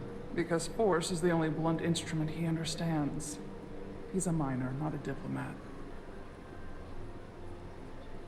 For the first time in our history, the Hotari have the upper hand. We see ourselves as strong instead of downtrodden. New voices have risen up. Old voices shouted down. Galvin and Cedron have become national heroes. Now, they have the Queen's ear. Better or worse, depending on your perspective. I get the sense you don't exactly trust them. I don't trust their instincts, which are leading us to war. My fear has been that the Illydians will launch an attack and crush us. You've seen their starship, no doubt. They could have retaken the mines whenever they wanted to, but it never happened. And as strange as this may sound, I'd almost say they're afraid. I just don't know what they're afraid of. It's still the same bluster and bravado you would expect from them. But it has no teeth. Like they're afraid of what might happen. Do you think it has something to do with the ion storm? Right now, it's stronger than ever, isn't it? It's entirely possible. I'm not a scientist, but I do know the storm has knocked out all kinds of systems. So maybe the Illydians weren't willing to risk their ships, given all the interference. Would make sense. Since the day of the revolt, Galvin has seized control of the mines and restricted all access. No one's allowed without his personal authorization. And they've taken over a section of the palace with just as much secrecy and security. I'm told it could be something they brought back from the mines. I've made inquiries, but everyone pretends it doesn't exist. I strongly suspect they're hiding something. Why would they do that? I don't know. But that's what concerns me. Whatever they're hiding, it can't be good. How can we know?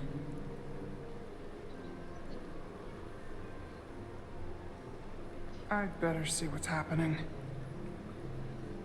Do you think you can find out what they're hiding? I need to see proof of something before I can make my case to the Federation. I can try, but even if I found it, I might not know what to make of it. Take this. You can use it to capture whatever you find, and then send it to me.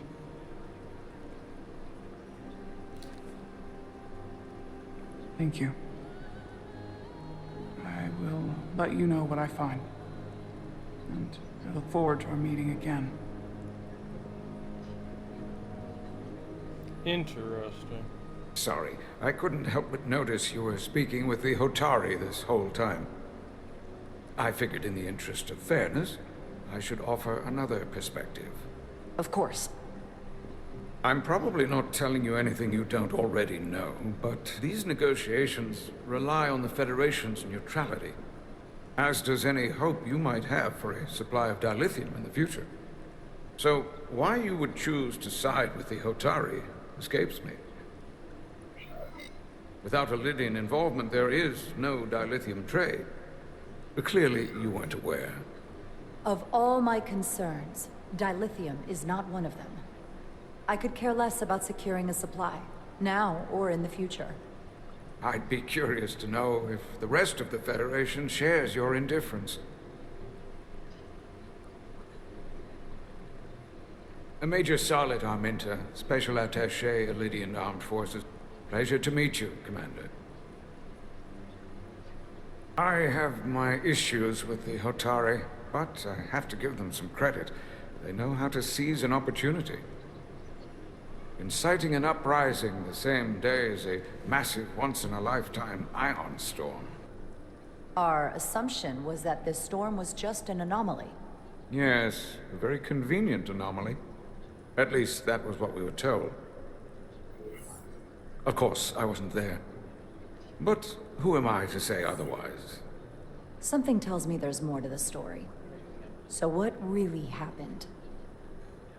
Well, the official story is that it was the storm that enabled the revolt. How else do a bunch of unarmed, unorganized miners seize control of an entire moon, much less thousands of mines? But I've talked to people who were there. They tell a different story. They say they're lucky to have escaped with their lives. That it was more than just the storm. That somehow the miners were able to harness the energy from the storm. I know it sounds crazy.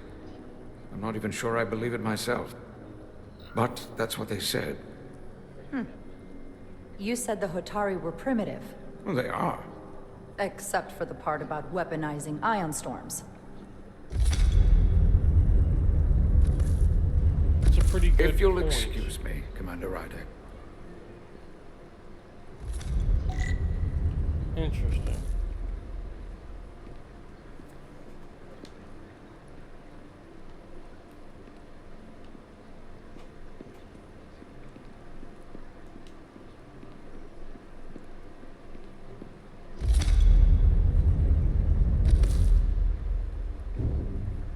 Well, that was a disaster. What happened? The Hotari refused to concede anything, so the Elydians stormed out. The Hotari did not invite us here as peacekeepers. I hope your efforts were more fruitful than ours.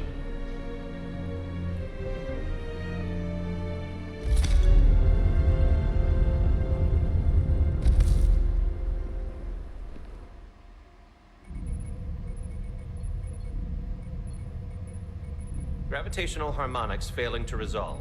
Warp bubble stability degrading. Increase output to maximum. Increasing warp output to maximum. It's happening again.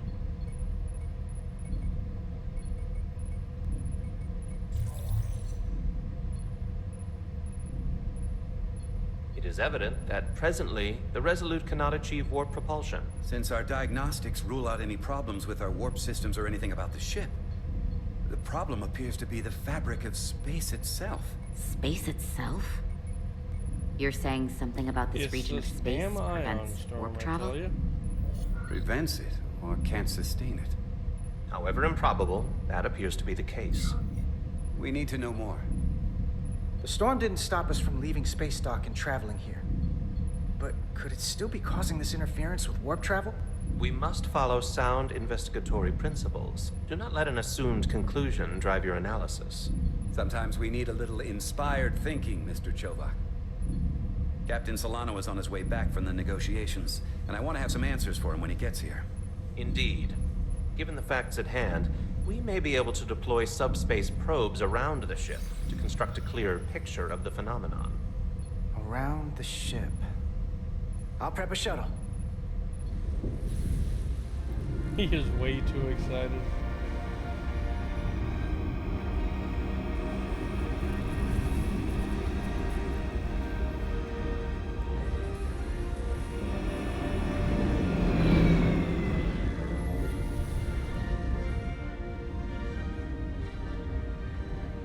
setting up a waypoint at a distance roughly corresponding to the edge of our warp field. When we get there, I'll deploy the first probe. Fly the shuttle to your objective to complete a mission. Forwards, backwards, turn, and strafe. Okay.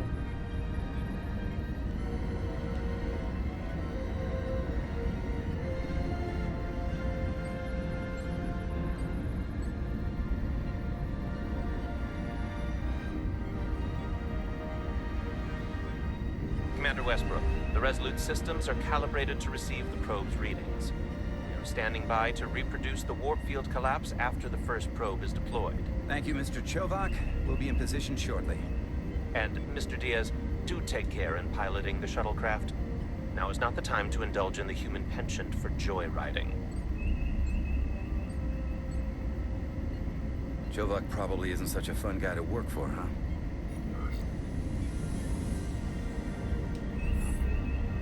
Nah, Lieutenant Commander Chovak's not so bad. You know, once you get used to him. And, I've learned a lot working under him. I have a feeling I'm going to have to work harder to be a political animal like you. This new first officer coming aboard.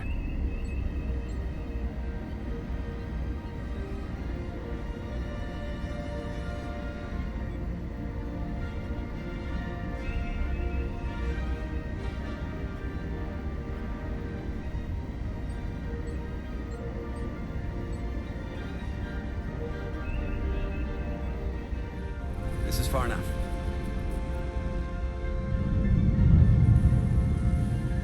Transporting the first probe into position.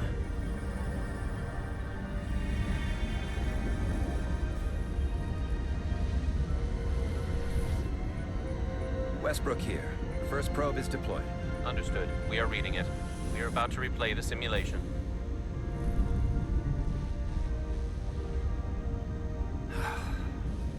Problem? I just can't get a handle on her. Commander Rydek. She rejected my plan to use a deflector pulse against the storm surge. But on the other, she did listen to my advice and use the whole polarity trick to get you through that excursion alive. I'm not saying there's anything wrong with the new XO. I'm sure she's a fine officer, even if we don't see eye to eye. But she didn't go through what the rest of us did. You know that. And it's hard to figure out why she'd be the one Solano chose instead of, well, one of us. Give her a chance. I've heard some good things. You should at least give her a chance. I'll take that under advisement. Test is running. Warp field collapse in 3, 2, 1, mark.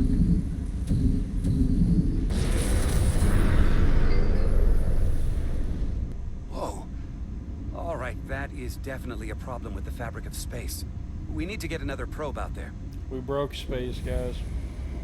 We broke space. Damn it all to hell. With 2 points of data, the Resolute and the probe, we've managed to get an interference pattern. I'm setting a waypoint to a particularly strong area of interference. We'll deploy the second probe there.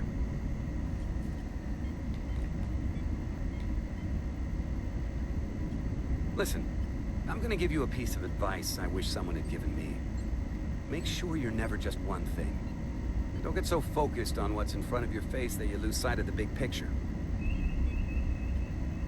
Before Rydek showed up, the captain pulled me into his ready room and told me he didn't think I had the people skills to be first officer.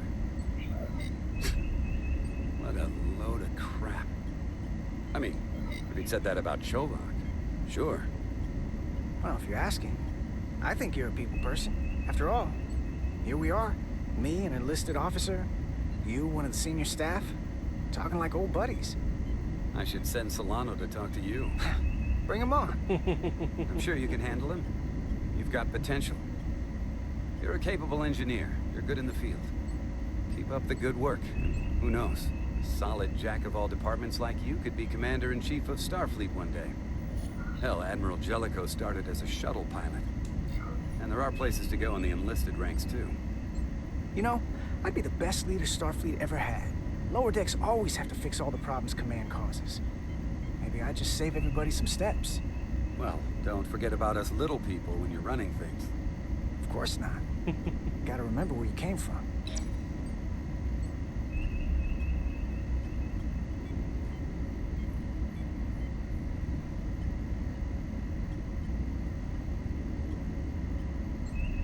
I'm definitely enjoying the voice lines. Here.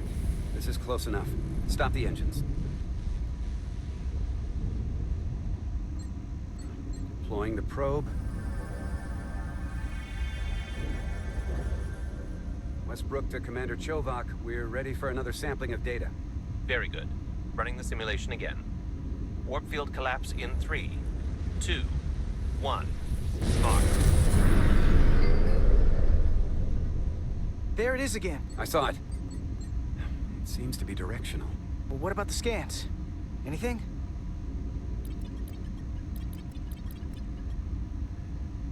Here's the readings in relation to our local space. We've got the Resolute, Otari Prime, and the probes. All this interference is overloading the sensor buffers. We're gonna have to triangulate the sensors manually. Not too bad.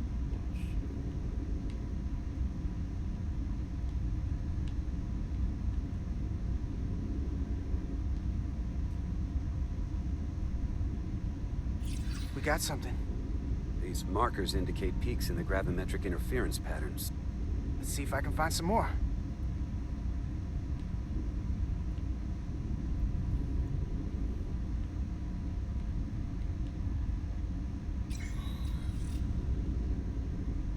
Hold up.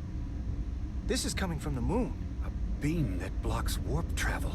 Aimed right at us. Someone is doing this intentionally. I don't know how they're doing it. This is like nothing I've ever seen. Why would they be doing this?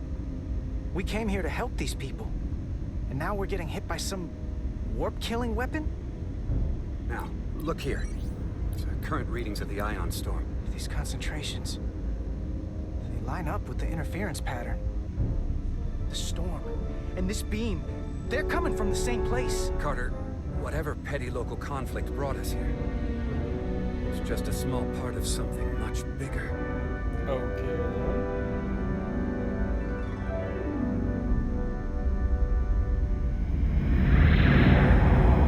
Presently, we don't have an explanation for how they're doing this.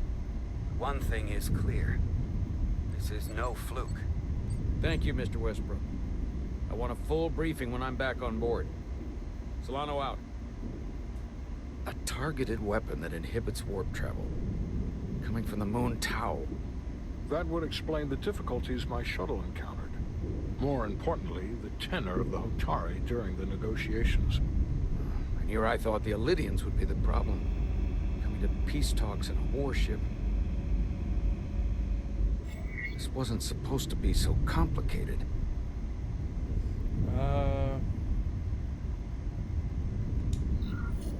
I don't know why the Hotari wanted us here, but it wasn't to negotiate. Clearly, peace is not their intention. Then what is? Why go through this charade? Tylus, the Hotari representative, said she thought they found something in the mines. Galvin and Sidron brought it back to the palace, but they're keeping it under tight security. She's going to investigate it. I gave her my tricorder. I expect she'll contact us soon. You found an ally. Why would Tylus help us? Go behind her people's back? It's a fair question, considering. She's worried that her people are being dragged into something that isn't going to end well for them. She's trying to save them. That may be true. She's certainly more likely to help than the other Hotari we've met. That raises another question. Specifically, what do the other Hotari have to gain in bringing us here, only to make this hostile maneuver against us? There must be some motivation. Unless they changed their minds between when they asked and when we got here. Sidron was very curious when we spoke outside the Queen's chamber. He wanted to know all about us, our ship, the Federation. He wasn't giving any answers. He was looking for them. Well, I'm sure you didn't tell him too much. I don't think the Elydians know what's really down on that moon either. Major Armintas said the revolt defied explanation. That the Hotari miners somehow harnessed the energy of the storm. Harnessed the energy of the storm? Doing that is beyond even our capabilities. So is a weapon that disrupts warp travel. There have been civilizations and entities, both past and present, far more technologically advanced than the Federation. The Illydians and Hotari don't fall into that category. But that is all the more reason to investigate further. Commander Rydek, sorry to interrupt. We've received an urgent call from Hotari. The Queen's advisor, Tylus, has asked to speak with you. Put her through.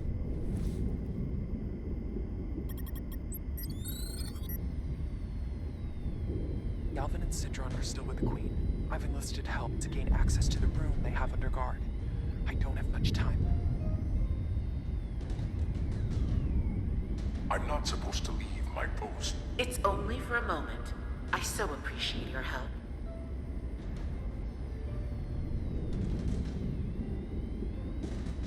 I found something. I'm sending you a scan.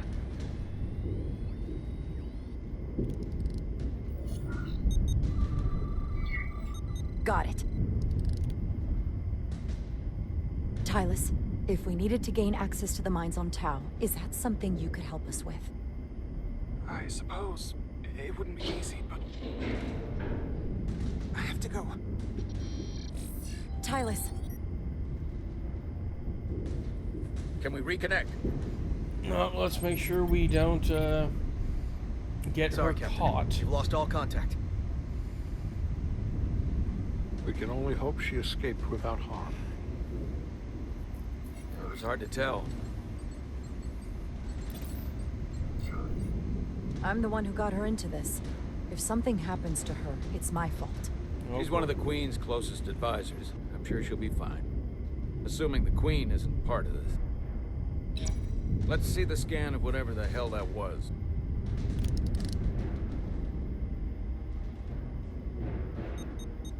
Tylus suspects this came from the mines on Tau. It appears to be of ancient origin, but the markings are unfamiliar. We can run a full analysis when we get back to the Resolute. But if this came from the mines, then it might be the key to how they got the upper hand against the Illydians. Then we have to go into the mines. The Federation would not allow that. We were, after all, sent here to be a neutral party in a peace negotiation. However, we could demonstrate that the Hotari have acted in bad faith, which would enable us to investigate the mines on Tau with full justification. But of course, we would need conclusive proof before taking action. Otherwise, it could put us in a difficult position. Whatever this artifact is may be proof enough. At least to satisfy the Federation. Especially if we can show the Hotari are controlling the warp disruption. Indeed. And targeting the Resolute. We may have a better understanding once we analyze the device.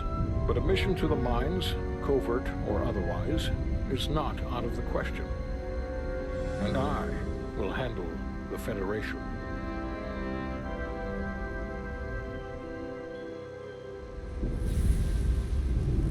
As I was telling Carter, I want all the data I can get on this warp problem. And the negotiating team's shuttle has been recording data all the way back from Hotari. Even better than our probes. So pull the sensor and engine ISOs from the Melville when it sets down. Will do. I'll join you and Chovok down in engineering to run another analysis after the briefing.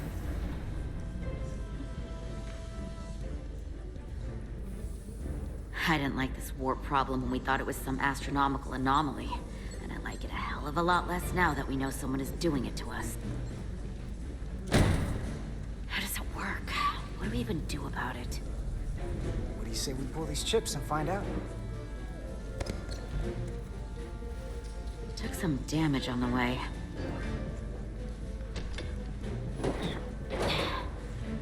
That ionic interference scored the hull plating. Might be some micro welds. Let's try pulling together. All right. 3, 2, 1. It won't budge. Gotta be the storm damage. We need to... Welcome back. Any excitement down on the surface? Excitement? No. Nothing like that. Hey, can you hand me the EJ7 interlock? From the toolbox. I don't know what that is. Not much use for one on a security detail, huh? Carter? Yeah, I'll get it.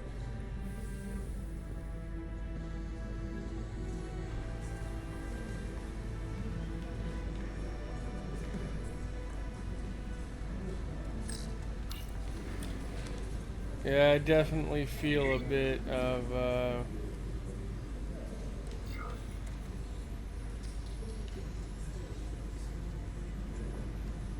what's it called? I'll apply pressure while you decouple animosity between the girls.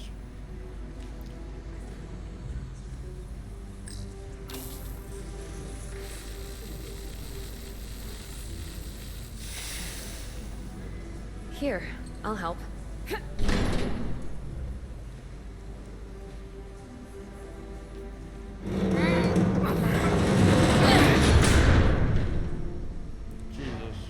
We've got this. Open up and say ah. Thanks for the hand. We have to get these isolinear chips down to engineering. No problem. You really know everything about these ships, don't you? The tools, the systems. Like a walking Starfleet technical manual. Well, I wouldn't say everything, but I know my stuff. I can see that. Come on, start pulling chips.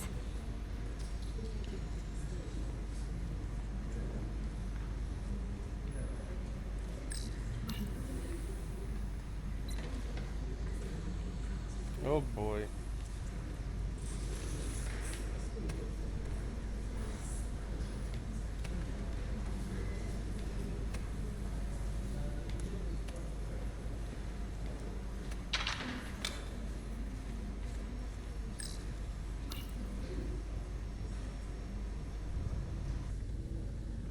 What's this?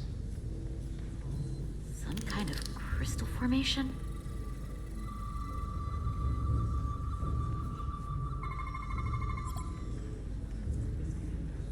Whoa. This substance is a quantized spin crystallization of hydrogen, carbon, and lithium. It's emitting tetrametric pulses at an interval of 3.8422 seconds. Quantized crystallization isn't natural. I mean, it's only theoretical as a means to engineer matter on a subatomic level. What's it doing in there?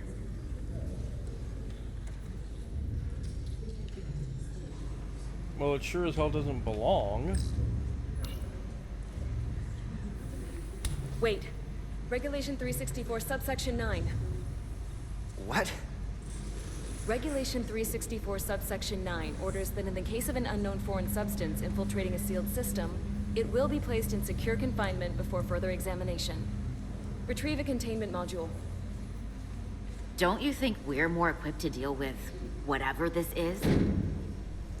No. Before anything else, this is a security issue. You don't even know what this is. Which is why we need to study it. Once it's contained. Well, if it's not natural, then someone might have put it there. It could be a tracking device. Some kind of sabotage. Or even a bomb.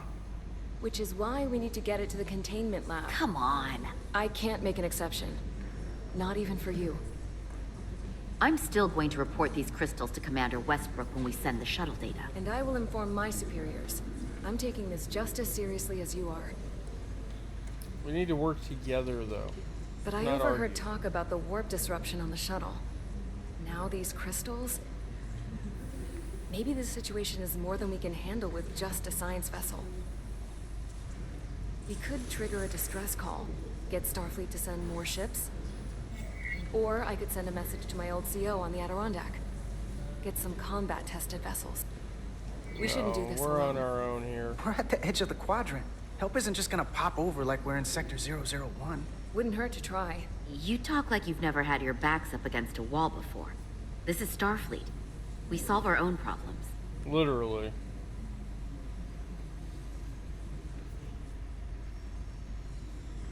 Okay, stand back.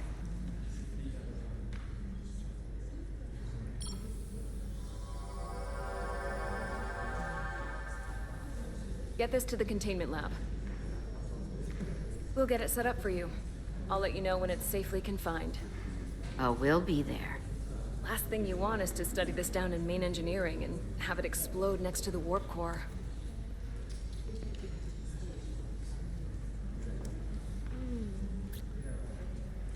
Almost forgot. Can't have that. Oh boy. For a second, I thought she'd gone cold on you. Like she might have changed her mind. But I guess this whole situation has her spooked. Maybe she knows more than us? Or it's because this is all happening so fast? But she usually doesn't scare easy. Now, you can't tell me you're not a little spooked, too. We all should be. Believe me, I'm taking it seriously. But Miranda talking about sending a distress call on her own? That's going too far. She was probably just thinking out loud. I'm sure she'll come to her senses. This mission has enough complications stacking up.